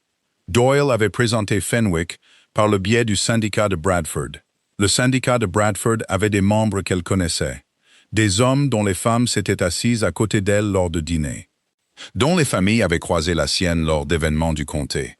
Une de ces femmes, Lady Coverdale, dont le mari siégeait au comité de direction du syndicat, lui avait envoyé une note 3 semaines plus tôt, suggérant qu'elle se rencontre pour le thé. À l'époque, Isabelle l'avait classée comme une visite sociale. Elle révisait cette évaluation. Elle accepterait l'invitation de Lady Coverdale, et elle poserait des questions très précises, de la manière agréable et sans hâte d'une femme qui fait simplement la conversation. Elle était en train de sceller la note quand elle a entendu des pas dans le couloir. Les pas de Theodore, plus lents que d'habitude, sans le rythme assuré qu'elle reconnaissait après 8 ans à l'entendre se déplacer dans sa propre maison. Il s'est arrêté devant sa porte. Elle l'a entendu se tenir là. Il n'a pas frappé. Après un moment, les pas se sont éloignés. Elle est restée assise, très immobile, et les a écoutés s'estomper. Et elle a pensé aux 8 ans de porte de l'autre côté desquels elle avait attendu, et à la patience particulière qu'elle avait développée de toute cette attente. Et comment cette patience était devenue, sans qu'elle l'ait vraiment prévu, une forme de préparation. Le lendemain matin a apporté la réponse de Calloway plus vite qu'elle ne l'avait prévu, ce qui lui a dit qu'il avait compris l'urgence. Elle l'a lu à son bureau, la porte fermée. Le prêt, écrivait-il, avait une clause qui était, son mot était, inhabituel, non standard dans les arrangements de prêts réputés. Le déclencheur de remboursement avait été structuré pour s'activer à une date spécifique, quel que soit le statut du paiement. Ce qui n'était pas une caractéristique standard du financement relais. C'était, cependant, une caractéristique qui servirait à un prêteur qui avait l'intention de déclencher la clause dès le départ. Le prêt, selon l'avis juridique prudent de Calloway, n'avait pas été conçu pour être remboursé. Il avait été conçu pour le défaut de paiement. Elle a lu la lettre 2 fois, puis est restée assise très tranquillement, les mains à plat sur le bureau. Ce n'était pas un intendant volant des fonds de drainage. C'était une tentative structurée de forcer la vente de 200 acres des terres les plus productives de Wellington Mere, orchestrée par au moins 2 hommes sur une période de plusieurs années, utilisant la confiance de Theodore dans ses propres nominations comme mécanisme. Elle a sorti une nouvelle feuille de papier. Elle a écrit un nom en haut. Elle a fixé le nom pendant un long moment, puis elle a écrit en dessous chaque connexion qu'elle avait établie, chaque fil qui liait Doyle à Fenwick, au paiement de Claremont, à la structure du prêt. Ce n'était pas encore une preuve. La preuve nécessiterait les documents de prêt originaux que Theodore avait. Elle nécessiterait les registres de Fenwick, auxquels elle ne pouvait pas accéder sans la coopération de Theodore. Et elle nécessiterait que quelqu'un du syndicat de Bradford confirme ce qu'il savait des arrangements de Doyle. Elle avait besoin de Theodore, pas comme son mari, pas comme l'homme qui était passé devant elle pendant 8 ans sans la regarder. Elle avait besoin de lui en tant que duc de Wellington, l'homme avec l'autorité de demander des registres, de contraindre des réponses. Et de forcer Fenwick dans une position où le silence n'était plus son option la plus confortable. Elle est allée le trouver. Il était dans la bibliothèque, ne lisant pas, ce qui était inhabituel. Il se tenait à la fenêtre, les mains jointes derrière le dos. Et il s'est retourné quand elle est entrée, avec la vivacité d'un homme qui attendait quelque chose sans savoir quoi. Elle a posé la lettre de Calloway sur la table entre eux. « Lis ça. » Il l'a lu. Son visage a traversé plusieurs émotions en succession rapide. L'incrédulité, la colère, puis la concentration froide et dure d'un homme qui a identifié un ennemi. Le prêt a été conçu pour le défaut de paiement. Oui, il a planifié cela depuis le début. Pas une question. Sa voix était très calme et très contrôlée. La voix qu'elle reconnaissait d'un homme profondément, sérieusement en colère. Les paiements de Claremont ont commencé 8 mois avant la signature du prêt. Je pense que l'intention était d'affaiblir d'abord la trésorerie du domaine, puis d'utiliser le prêt comme mécanisme d'acquisition forcée. Elle a gardé sa voix stable. Quelqu'un veut les parcelles de l'Est, Théodore. Ils les veulent assez pour investir des années dans cela. Il l'a regardé. Sais-tu qui? Pas avec certitude. Mais Doyle est au centre de tout. Elle a croisé son regard. Et je pense que Lady Coverdale en sait peut-être plus qu'elle ne le réalise. Son mari est au comité du syndicat. J'ai été invité à prendre le thé. Quelque chose a traversé le visage de Théodore. Quelque chose qui n'était pas tout à fait ce à quoi elle s'attendait. Pas de la gratitude. Pas la déférence soulagée d'un homme à qui on a résolu un problème. Quelque chose de plus compliqué. Quelque chose qui ressemblait, quand elle l'a étudié attentivement, à un homme voyant une personne clairement pour la première fois, et étant déstabilisé par tout ce qui avait été devant lui depuis le début. « Tu fais ça depuis des semaines », a-t-il dit. Seule. Elle n'a pas répondu, car la réponse était évidente. « Isabelle ?» Il s'est arrêté, a recommencé. « Tu dois 53 jours au domaine. » Elle a fermé son carnet. « C'est ce qui compte maintenant. J'ai besoin d'accéder au registre de Fenwick. Et j'ai besoin que tu sois présent quand je lui parlerai. Il ne me dira pas toute la vérité seul. Il pourrait le faire avec toi dans la pièce. » Il s'est redressé. « Quand ?»« Cet après-midi. Une fois. » Elle s'est retournée pour partir. « Et le thé avec Lady Coverdale ?»« Jeudi. » Elle s'est arrêtée à la porte. « Je te ferai savoir ce que j'ai appris. » Elle n'a pas regardé en arrière pour voir son expression. Elle n'en avait pas besoin. Elle avait du travail à faire. Et pour la première fois en 8 ans, elle avait l'attention de son mari. Pas son approbation, pas son admiration, pas la chose qu'elle avait passé si longtemps à essayer de gagner. Son attention réelle, dégrisée, enfin présente. Ce n'était pas tout, mais c'était suffisant pour travailler. Cet après-midi-là, ils ont confronté Fenwick ensemble. Et Fenwick, face aux preuves de la duchesse, à l'autorité du duc et aux détails accablants de la lettre de Calloway sur la structure du prêt, a tenu environ 12 minutes avant de cesser de se défendre et de commencer à parler. Il ne leur a pas tout donné. Il était assez prudent, même alors, pour protéger les choses qui le protégeaient le plus. Mais il leur en a donné assez. Il a confirmé Doyle. Il a confirmé la société Claremont. Son propriétaire enregistré, son but, sa connexion au plan d'acquisition des parcelles de l'Est. Il a confirmé que la fraude au drainage avait été son propre ajout, un plan plus petit à l'intérieur du plus grand. Et il a confirmé, avec la franchise épuisée d'un homme qui a décidé qu'une coopération partielle valait mieux que rien, qu'il y avait une tierce partie impliquée. Un homme dont le nom, quand il l'a dit, a fait Théodore s'immobiliser. Isabelle a écrit le nom dans son carnet. Elle ne le reconnaissait pas, mais Théodore si. Elle pouvait le voir dans chaque muscle de son corps. « Sortez de ma maison », a dit Théodore à Fenwick, d'une voix si calme que c'était pire que de crier. « Vous resterez au village, vous ne parlerez à personne de cette conversation, et vous serez disponible pour donner un compte-rendu complet quand je l'exigerai. » Fenwick est parti. La pièce était très silencieuse. Théodore se tenait à la fenêtre et Isabelle attendait.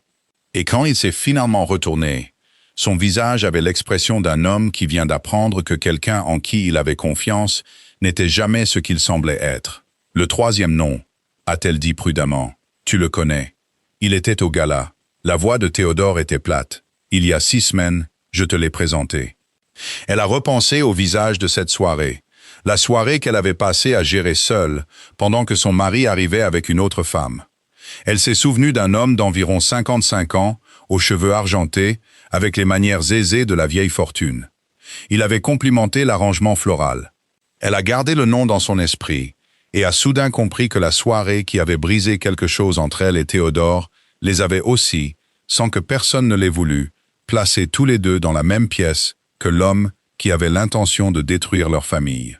Parfois, les fils se connectaient de manière inattendue. Elle a baissé les yeux sur son carnet et a écrit le troisième nom sous les 2 autres. 3 noms, un plan. 52 jours. Elle a fermé le carnet. « Nous avons du travail à faire », a-t-elle dit. La rumeur a atteint Wellington Mere avant le petit déjeuner un vendredi matin, portée par 3 sources distinctes avant midi. Madame Marlowe l'a entendu la première du garçon boucher qui livrait à la cuisine, et qui l'avait entendu de son père qui l'avait entendu au pub du village la veille au soir. La version qui est arrivée à la cuisine était déjà brodée. Quelque chose sur le duc ayant perdu une somme importante dans un investissement raté dans le Nord. Quelque chose sur des créanciers. Quelque chose sur des terres vendues sous pression. La deuxième version est venue du secrétaire de Lord Ashworth. qui a envoyé une note à Théodore demandant confirmation ou démenti d'un rapport circulant dans le comté, selon lequel le domaine de Wellington Mere faisait face à une procédure d'insolvabilité. La troisième est venue de Lady Coverdale elle-même, qui est venue en personne, non pas pour le thé qu'Isabelle avait prévu pour jeudi, mais à l'improviste ce même vendredi matin, avec l'urgence pressante d'une femme qui a des informations qu'elle considère comme une obligation sociale de livrer. Isabelle l'a reçue dans le salon du matin. Lady Coverdale était une femme de 60 ans, intelligente et prudente, qui avait été mariée à un homme du syndicat assez longtemps pour comprendre la différence entre les ragots financiers et les renseignements financiers. Elle s'est assise en face d'Isabelle, a tenu sa tasse de thé et l'a regardée avec l'évaluation directe de quelqu'un qui a décidé d'être utile. « Mon mari est rentré hier soir très troublé », a-t-elle commencé. « Il y a eu une réunion du comité du syndicat. Monsieur Doyle a présenté un rapport. Je ne connais pas tout le contenu, mais mon mari a dit que cela concernait la position financière de Wellington Mere. Il a dit que Doyle avait des documents. Isabelle a gardé ses mains stables autour de sa propre tasse. Quel genre de documents? Des irrégularités de compte. Il prétend que le duc a mal géré les comptes du domaine. Qu'il y a des anomalies qui soulèvent des questions de compétence. Lady Coverdale a fait une pause. Mon mari l'a cru. Plusieurs membres du comité l'ont cru. On parle de porter l'affaire devant l'autorité foncière du comté. Isabelle a posé sa tasse. Elle a immédiatement compris ce que Doyle faisait. Le plan avait toujours eu deux phases. D'abord, créer les conditions pour une acquisition forcée. Le prêt, les paiements de Claremont, la trésorerie épuisée. Deuxièmement, lorsque les conditions étaient en place, créer le récit public qui faisait passer l'acquisition pour un sauvetage plutôt qu'un vol. Si le comté croyait que le duc de Wellington Mere était incompétent, voire criminellement négligent avec ses propres comptes, alors la vente forcée des parcelles de l'Est semblerait être la conséquence naturelle d'une mauvaise gestion, plutôt que le résultat orchestré d'une fraude. C'était élégant, de la manière froide des plans conçus par des gens sans conscience. Lady Coverdale. Isabelle a parlé prudemment. Les documents que votre mari a vus. Doyle a-t-il indiqué d'où ils venaient? Il a dit qu'ils avaient été compilés par l'intendant du domaine lui-même. Une pause. Un certain monsieur Fenwick. Fenwick, à qui on avait dit de rester au village et de ne rien dire, qui avait apparemment décidé que son arrangement avec Doyle était plus durable que son arrangement avec le duc. « Merci, a dit Isabelle, d'être venue en personne. Je sais que ce n'était pas facile. » Lady Coverdale l'a regardé avec l'évaluation franche d'une femme qui a mesuré une autre femme et est arrivée à une conclusion qu'elle respecte. « Je vous ai observé gérer ce comté pendant 8 ans, votre grâce. Je ne crois pas ce que Doyle raconte. Mais mon mari y croit, et il n'est pas le seul. » Elle a posé sa propre tasse. « S'il y a quelque chose que mon mari peut faire de l'intérieur du comité, vous devez me le dire maintenant, pendant qu'il est encore temps. » Isabelle s'est levée. « Il se pourrait. Laissez-moi parler à mon mari. » Elle a trouvé Théodore dans le bureau, déjà au courant. Son propre réseau avait livré une version de la même nouvelle par un canal différent. Il était debout quand elle est entrée, avec l'énergie contenue d'un homme qui a identifié une menace et décide comment y faire face. Fenwick est allé voir Doyle. Il l'a dit sans préambule. Oui, Doyle présente un compte-rendu fabriqué de mauvaise gestion au comité du syndicat. Il utilise les mêmes registres frauduleux que Fenwick a créés, mais les présente comme des preuves contre toi plutôt que des preuves de vol. Elle s'est approchée du bureau. Il essaye d'établir un récit public avant que nous puissions établir un dossier juridique. Il agit plus vite que je ne l'avais prévu. Il agit parce que nous avons confronté Fenwick. Elle a gardé sa voix égale. Il sait que nous sommes proches. C'est une frappe préventive. Théodore l'a regardé. Comment l'arrêtons-nous? Elle a ouvert son carnet. Nous avons 3 avantages. Premièrement, l'analyse de Callaway du document de prêt. C'est enregistré et cela établit une intention de frauder, pas une incompétence de ta part. Deuxièmement, la lettre de Bigham, un certificat d'achèvement frauduleux, documenté.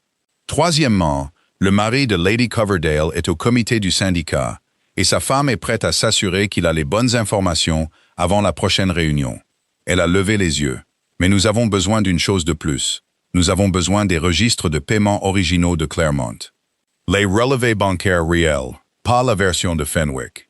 Ceux-ci montreront que l'argent a quitté le compte sans service correspondant rendu, et que Fenwick avait l'autorisation unique pour ces transactions. Théodore est resté silencieux un moment. Ses registres sont à la banque à Leeds. Peux-tu les obtenir aujourd'hui? Il a pris son manteau. Je partirai dans l'heure. Elle l'a arrêté. Prends la lettre de Calloway. Montre-la au directeur de la banque avant de demander les registres. Il doit comprendre qu'il s'agit d'une enquête pour fraude, pas d'un examen de compte de routine. Cela le rendra coopératif plutôt que prudent. Théodore s'est arrêté, son manteau à moitié enfilé. Il l'a regardé un moment. Le regard direct et troublé qu'elle avait vu dans le bureau 2 jours plus tôt, quand il avait compris pour la première fois la forme de ce qu'elle avait construit pendant qu'il ne prêtait pas attention. « Y a-t-il quelque chose à quoi tu n'as pas pensé ?» Elle a soutenu son regard. « Probablement. Mais nous nous en occuperons quand nous le trouverons. » Elle lui a tendu la lettre. « Va. » Il est parti. Elle est retournée au carnet et a repris là où elle s'était arrêtée, parce qu'il y avait encore plus à faire. Et le départ de Théodore pour Leeds n'était qu'un des 4 fils qu'elle gérait simultanément. Elle a écrit à Calloway le même matin, l'alertant que Doyle avait agi publiquement, et demandant si le document de prêt frauduleux était une base suffisante pour une contestation juridique immédiate. Pas un procès complet, pas encore. Mais quelque chose qui pourrait être déposé auprès du tribunal du comté assez rapidement pour créer un dossier juridique avant que le comité du syndicat ne se réunisse. Elle avait besoin que la fraude soit nommée dans un document officiel avant que la version de Doyle ne devienne la version dont les gens se souviendraient. Elle a ensuite passé 2 heures avec les livres de compte, construisant un enregistrement clair et linéaire de chaque paiement de Claremont. Date, montant, but supposé et l'absence de tout service ou livraison correspondant. Elle l'a organisé comme elle organisait tout. Chronologiquement, précisément, sans éditorialiser. Les faits étaient assez accablants sans commentaire. En début d'après-midi, elle avait un document qui pouvait être placé devant un avocat, un magistrat ou un comité, et qui serait compréhensible pour quiconque voudrait le lire attentivement. Elle terminait la dernière colonne quand Madame Marlowe est apparue. « La calèche de Lord Petton arrive dans l'allée, votre grâce. » Elle a levé les yeux. Lord Petton avait 65 ans, le noble le plus ancien du comté, et un homme dont l'opinion sur les questions de gestion de domaine avait le genre de poids qui précédait les procédures judiciaires. C'était aussi l'homme que Théodore courtisait pour une invitation à la chasse depuis 2 mois, et dont l'appel pour reporter avait commencé cette conversation sur le calendrier qui semblait maintenant d'une autre époque. Le fait qu'il arrive à l'improviste était significatif. « Demandez-lui d'attendre dans le salon. J'y serai dans 5 minutes. » Elle a mis ses gants et y est allée. Lord Petton était debout quand elle est entrée. Pas par courtoisie envers elle, soupçonnait-elle, mais parce que rester assis était devenu difficile pour un homme de son tempérament. Il s'est retourné quand elle est entrée, et son expression était la neutralité prudente de quelqu'un qui est venu avec un but et décide comment commencer. « Votre grâce, je m'excuse pour l'intrusion. »« Pas du tout, Lord Petton. » Elle s'est assise. Il s'est assis. J'imagine que vous avez entendu les mêmes choses que le reste du comté ce matin. Il a apprécié la franchise. Elle pouvait le voir. Le rapport de Doyle m'est parvenu à 10 heures. Je vais être franc avec vous. Le compte qu'il présente est sérieux. Et plusieurs personnes que je respecte le prennent au sérieux. Il l'a regardé fixement. Je connais la famille Wellington-Mere depuis 30 ans. Je n'ai pas l'habitude de croire qu'un duc de cette famille gère mal son propre domaine. Mais des documents sont des documents. Et il y a ceux de l'autorité foncière du comté, qui agiront sur ce qu'on leur a montré. « Puis-je vous montrer quelque chose, Lord Petton ?» Elle a placé son document sur la table entre eux. Pas tout. Elle a choisi la section qui démontrait le plus clairement la structure de la fraude.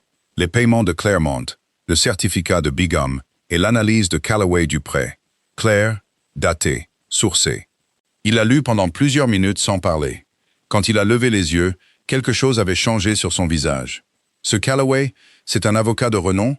Mon père a fait appel à lui pendant 30 ans. Il n'a aucun lien avec les arrangements juridiques existants de Wellington-Mere, ce qui signifie aucun conflit. Et le document de prêt lui-même, vous avez l'original? Sa grâce est partie à Leeds pour les relevés bancaires. Le document de prêt est dans les archives du domaine. Je peux vous l'apporter dans l'heure. Lord Petton l'a regardé un long moment. Depuis combien de temps savez-vous cela? J'en suis devenu certaine il y a 10 jours. J'ai construit un dossier qui serait utilisable plutôt que simplement alarmant. Il est resté silencieux. Puis, Doyle a été à la limite de plusieurs arrangements ces dernières années que j'ai trouvés irréguliers. Rien que je puisse pointer directement, mais l'odeur d'une chose. Votre grâce. Il a posé les papiers soigneusement. Vous comprenez? Je comprends très bien.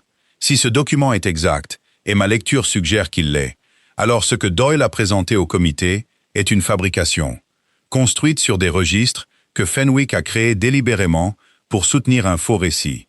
C'est ma conclusion. Le comité se réunit dans 8 jours. Je sais. Il l'a regardé un autre long moment. Le long regard d'un homme qui a passé des décennies dans des pièces où le pouvoir était négocié, et qui recalibre sa compréhension de l'endroit où le pouvoir dans cette situation réside réellement. De quoi avez-vous besoin de ma part? Elle le lui a dit. Elle avait besoin qu'il retarde la réunion du comité de 4 jours. Assez longtemps pour que Calloway dépose la contestation juridique et que Theodore revienne de Leeds avec les relevés bancaires. Elle avait besoin qu'il soit présent à cette réunion avec ce qu'elle lui avait donné aujourd'hui. Et elle avait besoin qu'il soit prêt, si les preuves le justifiaient, à parler publiquement de ce qu'il avait observé du comportement de Doyle au cours des dernières années. Il a accepté les 3. Après son départ, elle est restée assise un moment, les mains à plat sur son bureau, et elle s'est laissé sentir brièvement l'épuisement particulier d'une précision soutenue sous pression. Elle maintenait ce niveau de concentration depuis 3 semaines, et elle était fatiguée d'une manière qui n'avait rien à voir avec le sommeil, et tout à voir avec la concentration requise pour construire quelque chose de précis et d'hermétique, tandis que les murs autour étaient activement sapés. Elle s'est accordée 30 secondes de cet épuisement. Puis elle a pris sa plume et s'est remise au travail. Theodore est revenu de Leeds à 6 heures avec les relevés bancaires, et l'expression d'un homme qui a passé 4 heures dans une calèche avec ses propres pensées, et est arrivé à des conclusions qui lui ont coûté quelque chose. Il est venu directement à son salon. Il n'a pas envoyé un valet de pied pour demander si elle était disponible. Il a frappé et est entré, et il a posé les relevés bancaires sur son bureau. Et il est resté un moment, regardant le document qu'elle avait préparé pour Lord Pethan, qui était encore étalé sur la table où elle l'avait laissé avant son arrivée. Il l'a lu sans y être invité. Elle l'a laissé faire. Quand il a eu fini, il l'a reposé et l'a regardé. Et elle pouvait le voir faire une sorte de comptabilité interne. Le calcul particulier d'un homme qui mesure ce qu'il comprenait par rapport à ce qui était vrai, et qui trouve l'écart inconfortablement large. « Lord Pethan est venu aujourd'hui », lui a-t-elle dit. Elle a décrit la visite, la conversation, les engagements qu'il avait pris. Théodore est resté silencieux pendant tout ce temps. Quand elle a eu fini, il a dit « Tu l'as reçu ici, et tu as tout géré avant mon retour. Tu allais chercher les relevés bancaires. Chacun de nous a fait ce qui devait être fait. Isabelle. » Il s'est arrêté. Quelque chose dans sa voix avait changé. Pas adouci, exactement, parce que la voix de Théodore ne s'adoucissait pas facilement. Mais quelque chose avait bougé en elle. Quelque chose était devenu moins blindé. « J'ai réfléchi sur la route du retour. Tu n'as pas à... » « Laisse-moi. » Il l'a dit doucement mais fermement.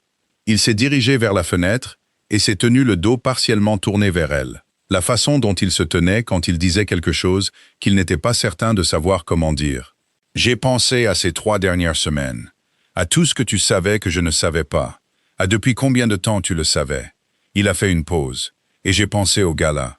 Elle n'a rien dit. Je t'ai dit que la société attendait plus d'une duchesse.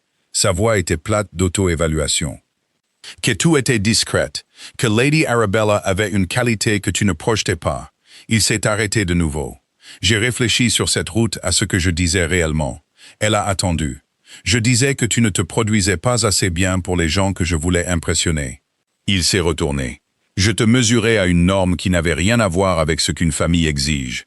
Rien à voir avec ce que cette maison exige. Il l'a regardé directement. Tu te souviens du nom de chaque locataire, de chaque condition de bail, de chaque réparation qui a été reportée et pourquoi. Tu as trouvé une fraude financière en 3 semaines, que mon intendant menait depuis 18 mois directement sous mon nez. Les mots sont sortis avec une sorte d'honnêteté dépouillée qu'elle n'avait pas entendue de lui auparavant. Je pensais que le silence était une faiblesse. Elle a soutenu son regard. J'avais tort. Sa mâchoire a travaillé un moment. Tu écoutais pendant que je ne faisais que parler. La pièce était très silencieuse. Elle avait pensé à ce qu'elle ressentirait s'il le disait un jour. S'il arrivait un jour à cette reconnaissance particulière. Elle avait imaginé que ce serait comme quelque chose de restauré. Comme la fin d'une longue apnée. Comme la justice au sens petit et domestique de ce mot. Ce qu'elle ressentait réellement était plus compliqué. Elle ressentait la vérité de cela, La satisfaction d'être vu correctement, enfin, clairement. Et en dessous, le fantôme de toutes les années où cette vision avait été refusée. Qui ne disparaissait pas simplement parce qu'elle était offerte maintenant. On ne pouvait pas avoir 8 ans d'invisibilité, puis recevoir une phrase honnête et se sentir entièrement guéri. Elle le savait. Elle n'allait pas faire semblant. Mais elle ressentait aussi autre chose, quelque chose qu'elle n'attendait pas. Une sorte de chagrin pour lui, pour l'homme qui avait passé 8 ans à côté d'une femme qu'il n'avait pas comprise, se disant que l'échec était le sien. Elle s'est levée. « Nous avons 8 jours, a-t-elle dit.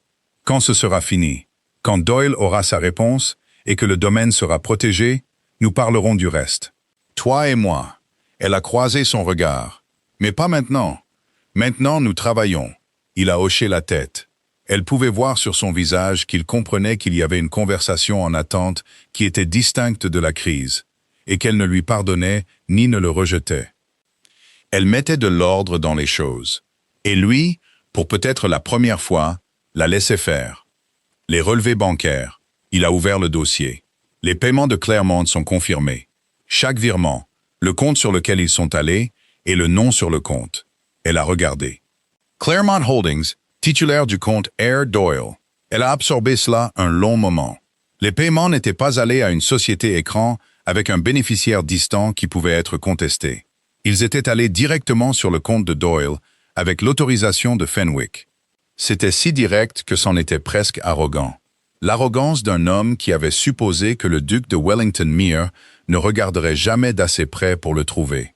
Il pensait que tu lui faisais trop confiance pour vérifier. Elle a posé la page. Il pensait que j'étais insignifiante. Théodore l'a regardé. Il avait tort sur les 2 points.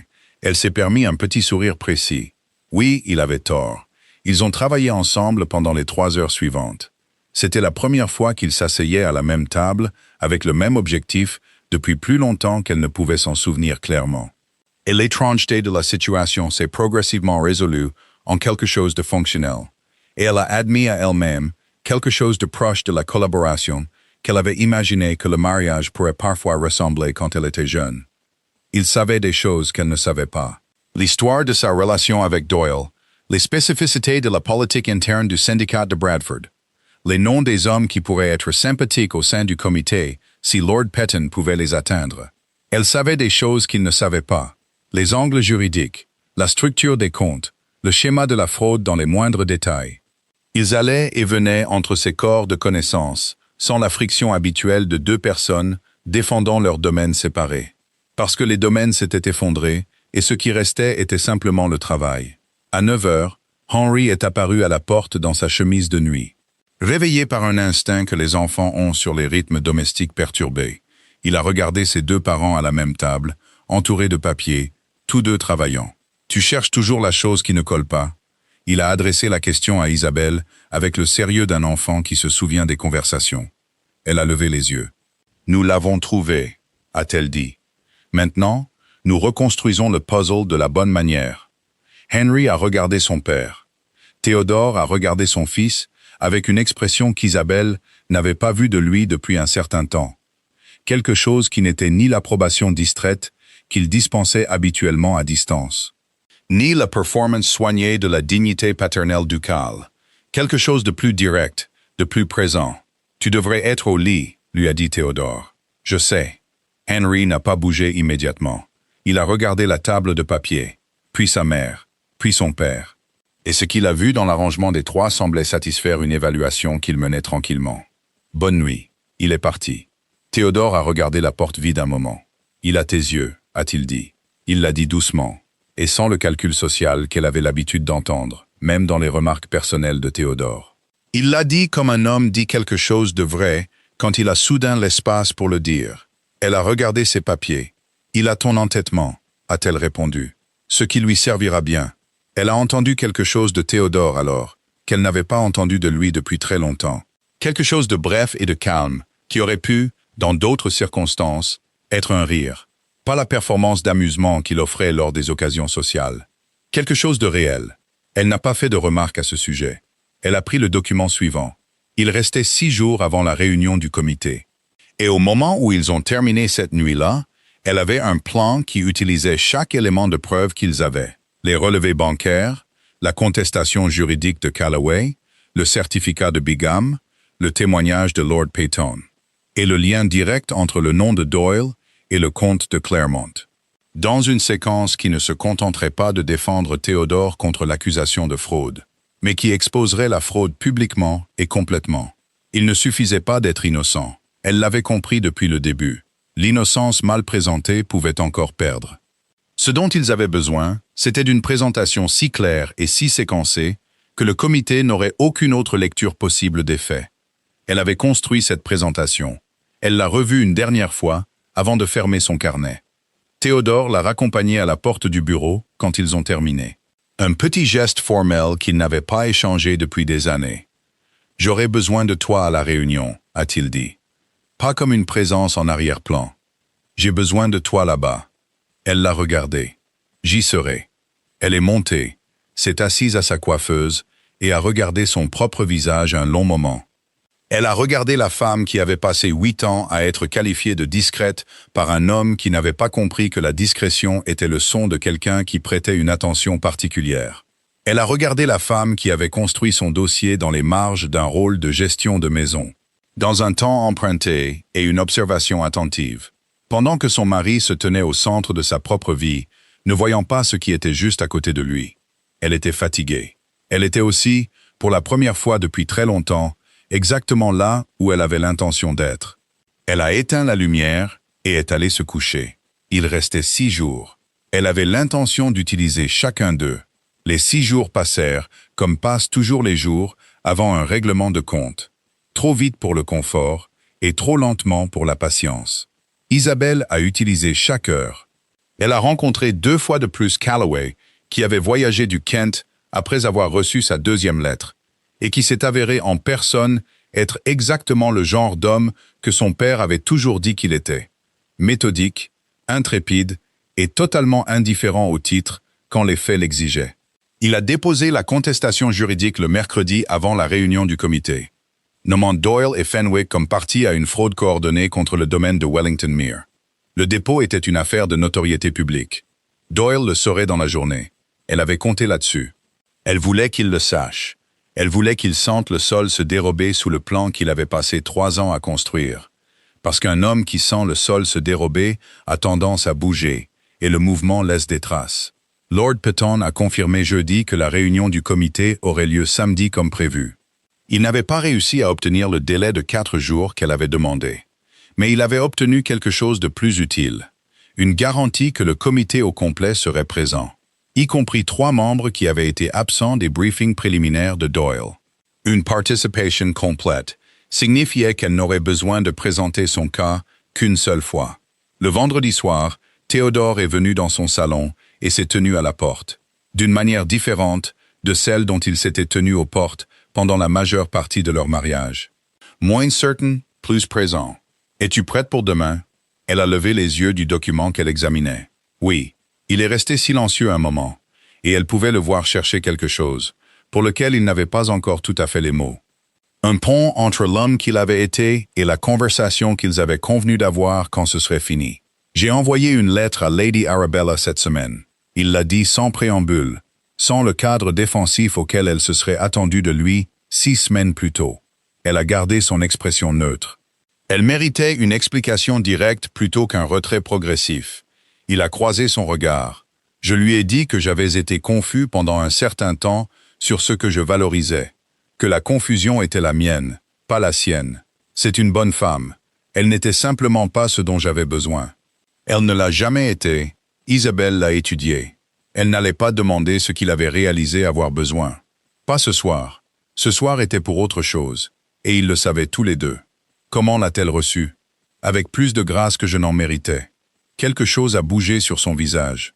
La qualité spécifique d'un homme s'évaluant sans flatterie. Elle a dit qu'elle avait compris depuis un certain temps que je cherchais l'admiration plutôt qu'une personne. Elle a dit que c'était quelque chose que je devrais résoudre par moi-même. Isabelle a pensé à Lady Arabella Vane.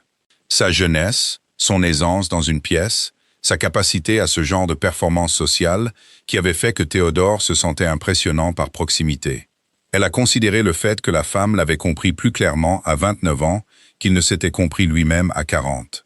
Elle avait raison, a dit Isabelle. Oui, il l'a accepté sans broncher. Elle avait raison. Il est parti. Elle est retournée à ses papiers. Elle n'a pas bien dormi cette nuit-là. Pas d'anxiété, précisément, mais de l'énergie agitée d'un esprit qui a organisé tout ce qu'il peut organiser. Elle doit maintenant attendre le moment où l'organisation tient ou non. Elle était confiante dans l'épreuve. Elle était moins certaine de la performance. Du théâtre particulier d'une salle de comité pleine d'hommes à qui on avait raconté une histoire et à qui on demandait maintenant de la démanteler et d'en accepter une autre. Elle en savait assez sur les pièces pleines d'hommes puissants pour savoir que les faits seuls étaient rarement suffisants. Les faits avaient besoin de contexte. Les faits avaient besoin de la bonne voix, de la bonne séquence. Du moment de silence pour laisser leur poids s'installer. Elle avait réfléchi attentivement à tout cela. Elle s'est habillée simplement le samedi matin. Laine bleu foncé, aucun bijou au-delà de l'alliance et d'une seule broche. Elle voulait ressembler à ce qu'elle était. Une femme de cette famille avec plein droit dans ses affaires, qui était venue parler avec autorité plutôt que pour la performance. Théodore attendait dans le hall d'entrée quand elle est descendue. Il l'a regardée et elle l'a vu noter le choix, la délibération de celui-ci, et hocher la tête une fois. De la manière dont il hochait la tête aux choses qu'il respectait. Madame Marlowe est apparue du couloir. La calèche est prête, votre grâce. Elle a regardé Isabelle avec la chaleur directe et sans fioriture d'une femme qui a vu quelque chose de difficile approcher de sa résolution. Vos deux grâces, c'était la première fois depuis longtemps que l'expression s'appliquait à eux, quittant une pièce ensemble. Le comité s'est réuni à Haverstone House, la maison de Sir Edmund Haverstone, qui servait de président de l'autorité foncière du comté. C'était un cadre formel. Longue table, chaises à haut dossier. L'atmosphère spécifique des pièces où des décisions aux conséquences juridiques étaient prises. Isabelle avait été dans des pièces comme celle-ci auparavant, habituellement comme observatrice ou épouse accompagnatrice. Elle n'avait jamais été celle avec le dossier. Elle a posé le dossier sur la table, s'est assise à côté de Théodore et a regardé les 14 hommes disposés autour de la pièce, avec l'attention constante d'une femme qui prêtait attention aux pièces pleines d'hommes depuis très longtemps. Doyle était présent. Il était assis de l'autre côté de la table, flanqué de deux hommes qu'elle ne reconnaissait pas. Des conseillers juridiques, supposait-elle, ou des gens dont le travail était de paraître important. Il avait le sang-froid prudent d'un homme qui s'est engagé dans une position et est déterminé à la tenir. Quand il a regardé Isabelle, son expression était brièvement, précisément dédaigneuse. Le regard d'un homme qui n'a pas mis à jour son évaluation et est sur le point de découvrir pourquoi il aurait dû le faire. Sir Edmund a ouvert la séance. Doyle a parlé le premier. Il avait la parole, ayant demandé la réunion. Et il l'a utilisée avec la confiance exercée d'un homme qui avait préparé cette présentation de nombreuses fois dans son propre esprit. Il a présenté les registres de comptes fabriqués, la version de Fenwick, organisée pour raconter l'histoire de la mauvaise gestion ducale. Il a parlé d'irrégularité, d'anomalies, de préoccupations concernant la solvabilité du domaine. Il a parlé comme les hommes parlent quand ils croient contrôler le récit. Il était à 20 minutes de cette présentation quand Théodore l'a interrompu. Sir Edmund. La voix de Théodore a percé nettement. Pas forte, pas agressive, mais avec l'autorité d'un homme qui a cessé de laisser quelqu'un d'autre fixer les termes. Je voudrais demander que ma femme soit entendue. Elle a des documents qui traitent directement des registres de comptes que M. Doyle a présentés. Un changement dans la pièce. Plusieurs hommes ont regardé Isabelle avec l'attention spécifique de personnes recalibrant qui est important dans une situation. L'expression de Doyle est devenue brièvement vive. C'est une procédure de comité, Ashcombe, pas une. La duchesse de Wellington a son mot à dire dans toute affaire concernant le domaine de Wellington Mere. La voix de Lord Petton est venue du bout de la table, mesurée, finale. La voix d'un homme qui a décidé et ne sera pas déplacé. Sir Edmund, je seconde la demande. Sir Edmund a regardé Doyle, puis Isabelle, puis la pièce. La duchesse peut parler. Elle a ouvert le dossier. Elle avait réfléchi attentivement à par où commencer. Et elle a commencé là où tout bon argument commence. Non pas avec la preuve la plus spectaculaire, mais avec la fondation. La chose que vous établissez en premier et qui donne un sens à tout le reste. Les registres de comptes que M. Doyle a présentés à ce comité ont été créés par M. Fenwick, l'ancien intendant du domaine. Elle a gardé sa voix égale et précise. Ils n'ont pas été créés pour documenter ce qui s'est passé. Ils ont été créés pour soutenir un récit spécifique. Spécifiquement le récit que le duc de Wellington avait mal géré les finances du domaine. Elle a placé le premier document sur la table. Ceci est une copie du dossier d'emploi de Fenwick. Il est venu à Wellington il y a 3 ans, présenté par M. Doyle lui-même. Je veux que le comité garde ce fait à l'esprit pendant que je présente le reste. Elle a procédé systématiquement. Les paiements de Claremont. 14 mois, 4 000 livres. Compte détenu par Reginald Doyle. Elle a placé les relevés bancaires, les originaux récupérés par Theodore à Leeds, devant Sir Edmund, et a passé des copies aux membres de chaque côté. Le sang-froid de Doyle tenait, mais de justesse. Elle pouvait le voir dans la qualité de son immobilité. L'immobilité d'un homme faisant un effort pour rester immobile. Le certificat de drainage de Bigham. Un entrepreneur payé. Des travaux non effectués. Une lettre d'achèvement frauduleuse déposée par Fenwick. Elle a placé la lettre de Bigham et le registre réel de l'entrepreneur côte à côte. 2 des membres du comité se sont penchés pour lire. Puis l'analyse de Calloway du prêt. C'était la pièce qu'elle avait le plus soigneusement réfléchi à présenter, parce que c'était la plus complexe juridiquement et la plus dommageable. Et elle voulait que chaque homme dans la pièce la comprenne sans avoir à être avocat. Le prêt contracté sur les parcelles agricoles de l'Est a été structuré, selon une analyse juridique de M. James Calloway, qui n'a aucun lien avec les arrangements existants de ce domaine, avec une clause de déclenchement de remboursement, conçue non pas pour faciliter le remboursement, mais pour garantir le défaut de paiement. Elle a fait une pause. Le déclencheur s'active à une date calendaire fixe, quel que soit le statut du paiement. Ce n'est pas une caractéristique standard du financement relais légitime. C'est, cependant, une caractéristique qui servirait un prêteur qui avait l'intention dès le départ d'acquérir la garantie par vente forcée. Elle a posé la lettre de Calloway devant Sir Edmund. La garantie, a-t-elle continué, est de 200 acres des terres agricoles les plus productives du domaine. Au prix de vente forcée, l'acquisition coûterait environ 40% de la valeur réelle de la terre. Elle a regardé la pièce. M. Doyle a arrangé ce prêt. M. Doyle a placé l'intendant qui a créé les registres de comptes frauduleux. Et M. Doyle a présenté ces registres à ce comité comme preuve de mauvaise gestion, précisément synchronisés pour coïncider avec la date de défaut de paiement du prêt qui tombe dans 19 jours. La pièce était très silencieuse. Doyle a bougé alors. Le mouvement contrôlé et délibéré d'un homme choisissant son moment. Votre grâce. Il s'est adressé à elle directement, avec la condescendance particulière d'un homme qui a décidé de recadrer ce qu'elle avait dit comme de l'émotion plutôt que comme une preuve.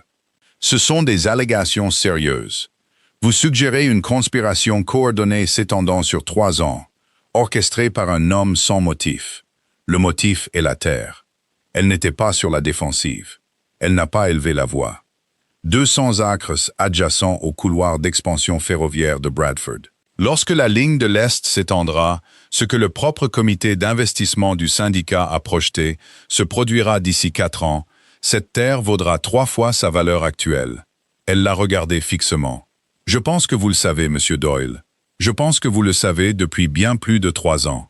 Un silence. Un long silence. Lord Petton a parlé dans ce silence. Sir Edmund. Je peux confirmer que j'ai observé M. Doyle impliqué dans 3 arrangements immobiliers distincts au cours des dernières années qui ont suivi un schéma irrégulier. Des arrangements où la pression financière semblait précéder une offre d'acquisition. Il l'a dit avec la gravité d'un homme de 65 ans qui a décidé de dépenser sa crédibilité pour quelque chose qui le mérite. Je n'avais pas de raison d'agir sur ces observations auparavant. J'ai une raison maintenant. Un des hommes qu'elle n'avait pas reconnu, le conseiller de Doyle, s'est penché vers Doyle et a parlé doucement. La mâchoire de Doyle était crispée. Il a répondu sans quitter la table des yeux. Sir Edmund a regardé les documents. Il a regardé Isabelle. Il a regardé Théodore. Monsieur Doyle, sa voix avait changé. Pas en colère, mais différente. Le ton d'un homme qui a pris une décision. Avez-vous des documents qui contredisent ce que la duchesse a présenté? La réponse de Doyle fut un silence qui dura 3 secondes de trop. Le comité va prendre une pause, a dit Sir Edmund. Pendant la pause, Isabelle se tenait près de la fenêtre. Théodore est venu se tenir à côté d'elle, et aucun d'eux n'a parlé pendant un moment. Autour d'eux, le son du comité en conversation. Bas, sérieux. Le registre particulier des hommes traitant quelque chose qu'ils n'attendaient pas. Tu as été extraordinaire, a dit Théodore doucement. Pas un compliment au sens social. Pas la chaleur exercée qu'il offrait lors des événements. Quelque chose de plus simple et de plus sérieux. Elle a regardé par la fenêtre. J'étais préparé. Il y a une différence entre être préparé et être extraordinaire. Il est resté silencieux un moment. J'ai été dans cette pièce de nombreuses fois. Je ne l'ai jamais géré comme tu viens de le faire. Elle s'est retournée pour le regarder. Et ce qu'elle a vu, c'est un homme en train de subir une sorte de rénovation intérieure, qui allait prendre plus de temps que ce matin et coûter plus que cette crise. Un homme qui avait construit toute son identité sur l'idée que la force était celle que l'on pouvait voir. Et qui était maintenant assis au milieu des preuves que la force la plus conséquente de sa maison avait été celle qu'il avait maintes fois ignorée. « Tu as tenu la pièce », a-t-elle dit, quand tu as interrompu Doyle et demandé la parole. C'était important. Quelque chose a bougé sur son visage. J'avais quelqu'un à qui donner la parole. La pause a duré 40 minutes. Lorsque le comité s'est réuni à nouveau, Sir Edmund a parlé pendant 8 minutes. Il a résumé les preuves avec une précision qui a dit à Isabelle qu'il avait lu chaque page pendant la pause. Il a nommé la contestation juridique que Calloway avait déposée. Il a nommé la position de Fenwick et les actes frauduleux spécifiques documentés. Il a nommé le comte Claremont. Puis il s'est tourné vers Doyle. Le comité ne trouve aucune base pour les allégations de mauvaise gestion présentées contre le duc de Wellington. La documentation présentée est cohérente avec une falsification délibérée. Il a fait une pause. La question du document de prêt et des transactions du comte Claremont sera renvoyée à l'autorité juridique compétente. Monsieur Doyle, je vous conseille vivement de prendre un avocat. Doyle s'est levé. Son visage était contrôlé. Elle lui accordait cela. Un homme de moindre envergure aurait montré son jeu. Il n'a rien montré, sauf la neutralité prudente de quelqu'un qui classe ce qui s'est passé pour le traiter en privé. Il a regardé Isabelle une fois, avant de partir. Elle a croisé son regard et n'a rien dit, parce qu'il n'y avait rien à dire. Les documents l'avaient dit, les relevés bancaires l'avaient dit. La loi dirait le reste. Il est sorti. La pièce a changé de la manière particulière dont les pièces changent après la résolution d'une crise. Une libération collective d'un souffle retenu, la reprise du mouvement social normal. Les hommes se sont levés, ont rassemblé des papiers, se sont dirigés les uns vers les autres, de la manière des gens qui ont été témoins de quelque chose dont ils discuteront pendant des années. Lord Peaton s'est approché d'eux, bien géré. Il a regardé Isabelle avec le respect franc et sans réserve d'un homme qui le donne rarement. Par vous deux, a-t-il fait une pause, et une petite qualité sèche est venue dans sa voix. Bien que je pense que nous comprenons tous où la gestion était centrée. Theodore a regardé sa femme, puis il a fait quelque chose qu'elle ne l'avait pas vu faire dans une pièce pleine de gens depuis les premières années de leur mariage. Il s'est tourné pour s'adresser aux hommes autour de lui. Lord Peaton, Sir Edmund, les membres du comité qui rassemblaient leurs affaires. Et il a parlé avec la clarté d'un homme qui a décidé que la chose la plus importante dans la pièce est la vérité. La femme que beaucoup appelaient discrète, sa voix portée. La femme que j'appelais invisible de toutes les manières sauf ce mot. C'est la personne qui a maintenu cette maison debout. L'a maintenue debout pendant que je regardais dans d'autres directions. Il n'était pas gêné par l'aveu. Il ne le jouait pas. Il l'a dit comme un homme dit quelque chose qui lui coûte quelque chose et a décidé que le coup est correct. Le duc de Wellington doit son domaine, sa famille et sa position dans ce comté à la duchesse. Je veux que cela soit bien clair. La pièce était silencieuse. Lord Peaton a dit « Bien compris, Ashcombe ». Plusieurs hommes ont hoché la tête. Les hochements de tête d'hommes qui avaient soupçonné que quelque chose comme cela était vrai et étaient soulagés de l'entendre nommer. Isabelle se tenait très immobile. Elle ne s'attendait pas à ce qu'ils le disent publiquement. Elle s'attendait au règlement de compte privé, la conversation qu'ils avaient convenu d'avoir quand ce serait fini. Elle ne s'attendait pas à ce qu'il entre dans une pièce pleine des hommes les plus influents du comté et redistribue le crédit de sa propre voix en son propre nom, là où il ne pourrait pas être repris. Elle a regardé son mari et l'a trouvé en train de la regarder. Et ce qu'elle a vu sur son visage n'était pas la chaleur expansive et satisfaite de l'homme du gala qui avait jeté un coup d'œil à son travail et s'était senti satisfait. C'était quelque chose de plus calme et de plus substantiel. Le regard d'un homme qui a finalement cessé de parler assez longtemps pour voir ce qui était devant lui. Sur le trajet en calèche pour rentrer, ils sont restés silencieux un long moment. Henry attendait sur les marches de l'entrée quand ils sont arrivés. On lui avait dit de rester avec sa gouvernante et il avait apparemment négocié avec la gouvernante pour qu'elle attende avec lui sur les marches. Ce qui était, pensa Isabelle, une solution très Théodore à un obstacle. Il les a regardés tous les deux. Ça a marché? Oui. C'est Isabelle qui a répondu. Il a considéré cela avec le sérieux qu'il apportait à la plupart des choses. Je savais que ça marcherait. Il l'a dit avec la confiance totale d'un enfant de 6 ans qui n'a pas encore appris à tempérer sa croyance en sa mère. Parce que tu trouves toujours la chose qui ne colle pas. Théodore a regardé son fils un long moment, puis il a fait autre chose qu'Isabelle n'attendait pas. Il s'est accroupi. Le duc de Wellington-Mere, dans son manteau formel, s'accroupissant sur ses propres marches d'entrée. Et il a regardé Henry directement. « Ta mère est la personne la plus compétente de cette famille. » Il l'a dit à son fils avec la gravité d'un homme transmettant quelque chose d'important. « Je veux que tu le saches. Je veux que tu le comprennes maintenant, pour ne pas passer des années sans le voir, comme je l'ai fait. » Henry a regardé son père, puis sa mère. « Je le savais déjà, » a-t-il dit, et il est rentré.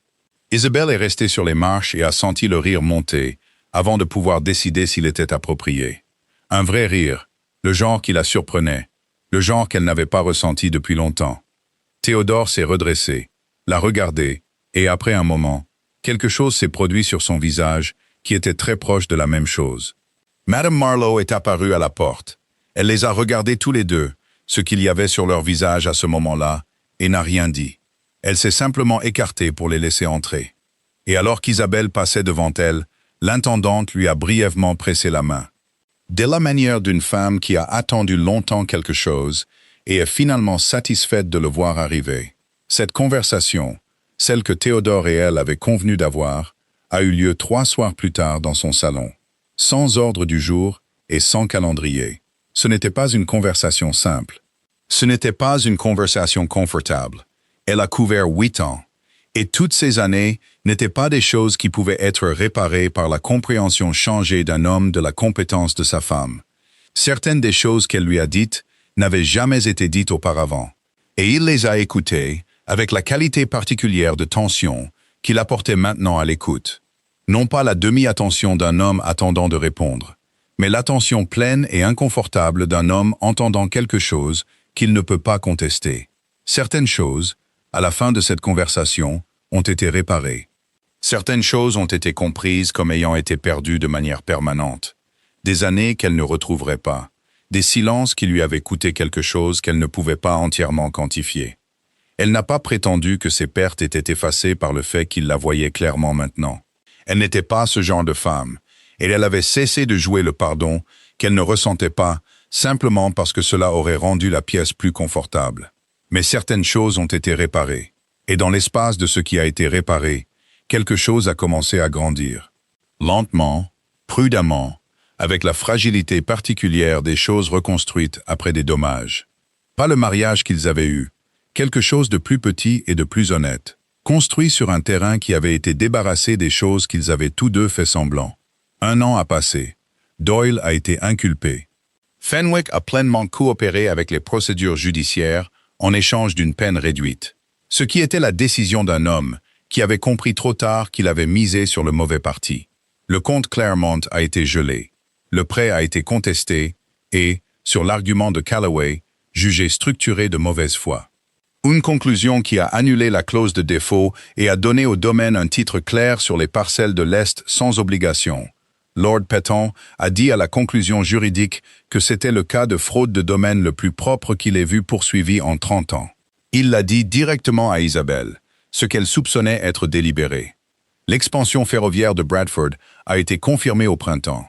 Les parcelles de l'Est valaient, à l'été, presque exactement ce qu'elle avait calculé qu'elles vaudraient pour un homme qui connaissait l'expansion avant d'arranger le prêt. Wellington-Mere a tenu son festival d'automne en octobre, comme chaque année depuis 2 siècles. Les longues tables dans les jardins, les locataires et leurs familles. La musique et la nourriture et la chaleur particulière d'une communauté qui est restée intacte à travers une saison qui aurait pu la briser. Le vieux Bigham était là. Il a trouvé Isabelle vers la fin de la soirée, a tenu sa casquette dans ses deux mains et l'a regardé avec la gratitude directe et non affectée d'un homme qui sait ce qu'il doit et n'est pas trop fier pour le nommer. Votre grâce s'est arrêtée, a recommencé. Nous savons tous ce que vous avez fait. Chaque famille de ce domaine, nous le savons. Elle a posé brièvement sa main sur son bras. Votre lettre était le fil dont j'avais besoin, lui a-t-elle dit. Vous en avez fait autant que moi. Il a secoué la tête, mais il a souri. Le sourire lent et buriné d'un homme qui a décidé de laisser quelqu'un être généreux sans le contester. Plus tard dans la soirée, un homme qu'elle a reconnu du conseil du comté, un nouveau membre, plus jeune, qui n'avait pas été présent à la réunion de Haverstone, mais qui en avait clairement entendu parler en détail, a trouvé son chemin vers Théodore et a commencé ce qui semblait être une conversation chaleureuse. Après quelques minutes, l'homme a jeté un coup d'œil à Isabelle avec le regard curieux et évaluateur de quelqu'un qui associe une histoire à un visage. Il a demandé quelque chose à Théodore qu'elle ne pouvait pas entendre de là où elle se tenait. Théodore s'est retourné et l'a regardé à travers le rassemblement. Et dans ce regard, il y avait quelque chose qu'elle reconnaissait maintenant. Quelque chose qu'elle avait appris à lire au cours de la dernière année comme une nouvelle chose entre eux. Pas le regard absent d'avant, pas le regard évaluateur d'un homme mesurant l'utilité sociale. Quelque chose qui la concernait spécifiquement, quelque chose qui la voyait. Il s'est approché pour se tenir à côté d'elle. Lord Havford demandait ce qui avait sauvé Wellington Mere. Il se tenait assez près pour qu'elle puisse l'entendre facilement par-dessus la musique. Il avait entendu diverses versions. Elle l'a regardé. « Que lui as-tu dit ?» Il est resté silencieux un moment. La personne que j'étais trop fier pour voir. Elle a soutenu son regard. Autour d'eux, le festival bougeait, respirait et riait. Les locataires et leurs enfants. Madame Marlowe, dirigeant les tables du souper avec sa précision habituelle. Henry, quelque part dans la foule, étant sérieux à propos de choses qui ne nécessitaient pas de sérieux et refusant d'être sérieux à propos de choses qui l'exigeaient. Le hall derrière eux se tenait depuis 2 siècles. Il se tiendrait encore plus longtemps. Elle n'était pas devenue quelqu'un de différent pour le sauver. Elle ne s'était pas transformée en quelqu'un d'impressionnant, ou n'avait pas acquis la qualité lumineuse qui met les gens à l'aise de la manière dont Lady Arabella Vane met les gens à l'aise. Elle avait simplement continué à être ce qu'elle avait toujours été, prudente, minutieuse, attentive, certaine de la différence entre les choses qui brillaient et les choses qui tenaient. Elle avait entretenu la flamme de la bougie, et quand la pièce était finalement devenue assez sombre pour qu'il le remarque, elle avait été celle qui savait où se trouvait la lumière. Theodore Ashcombe se tenait à côté de sa femme au festival d'automne de Wellington Mere Hall. Et pour la première fois de leur mariage, il était exactement là où il devait être. Pas devant elle, pas derrière elle, à côté d'elle. C'est là qu'il est resté. Parce que parfois, la personne que nous sous-estimons est celle qui porte discrètement tout ce que nous refusons de voir. Et parfois, si nous sommes très chanceux et pas entièrement trop tard, nous l'apprenons avant qu'elle ne le dépose.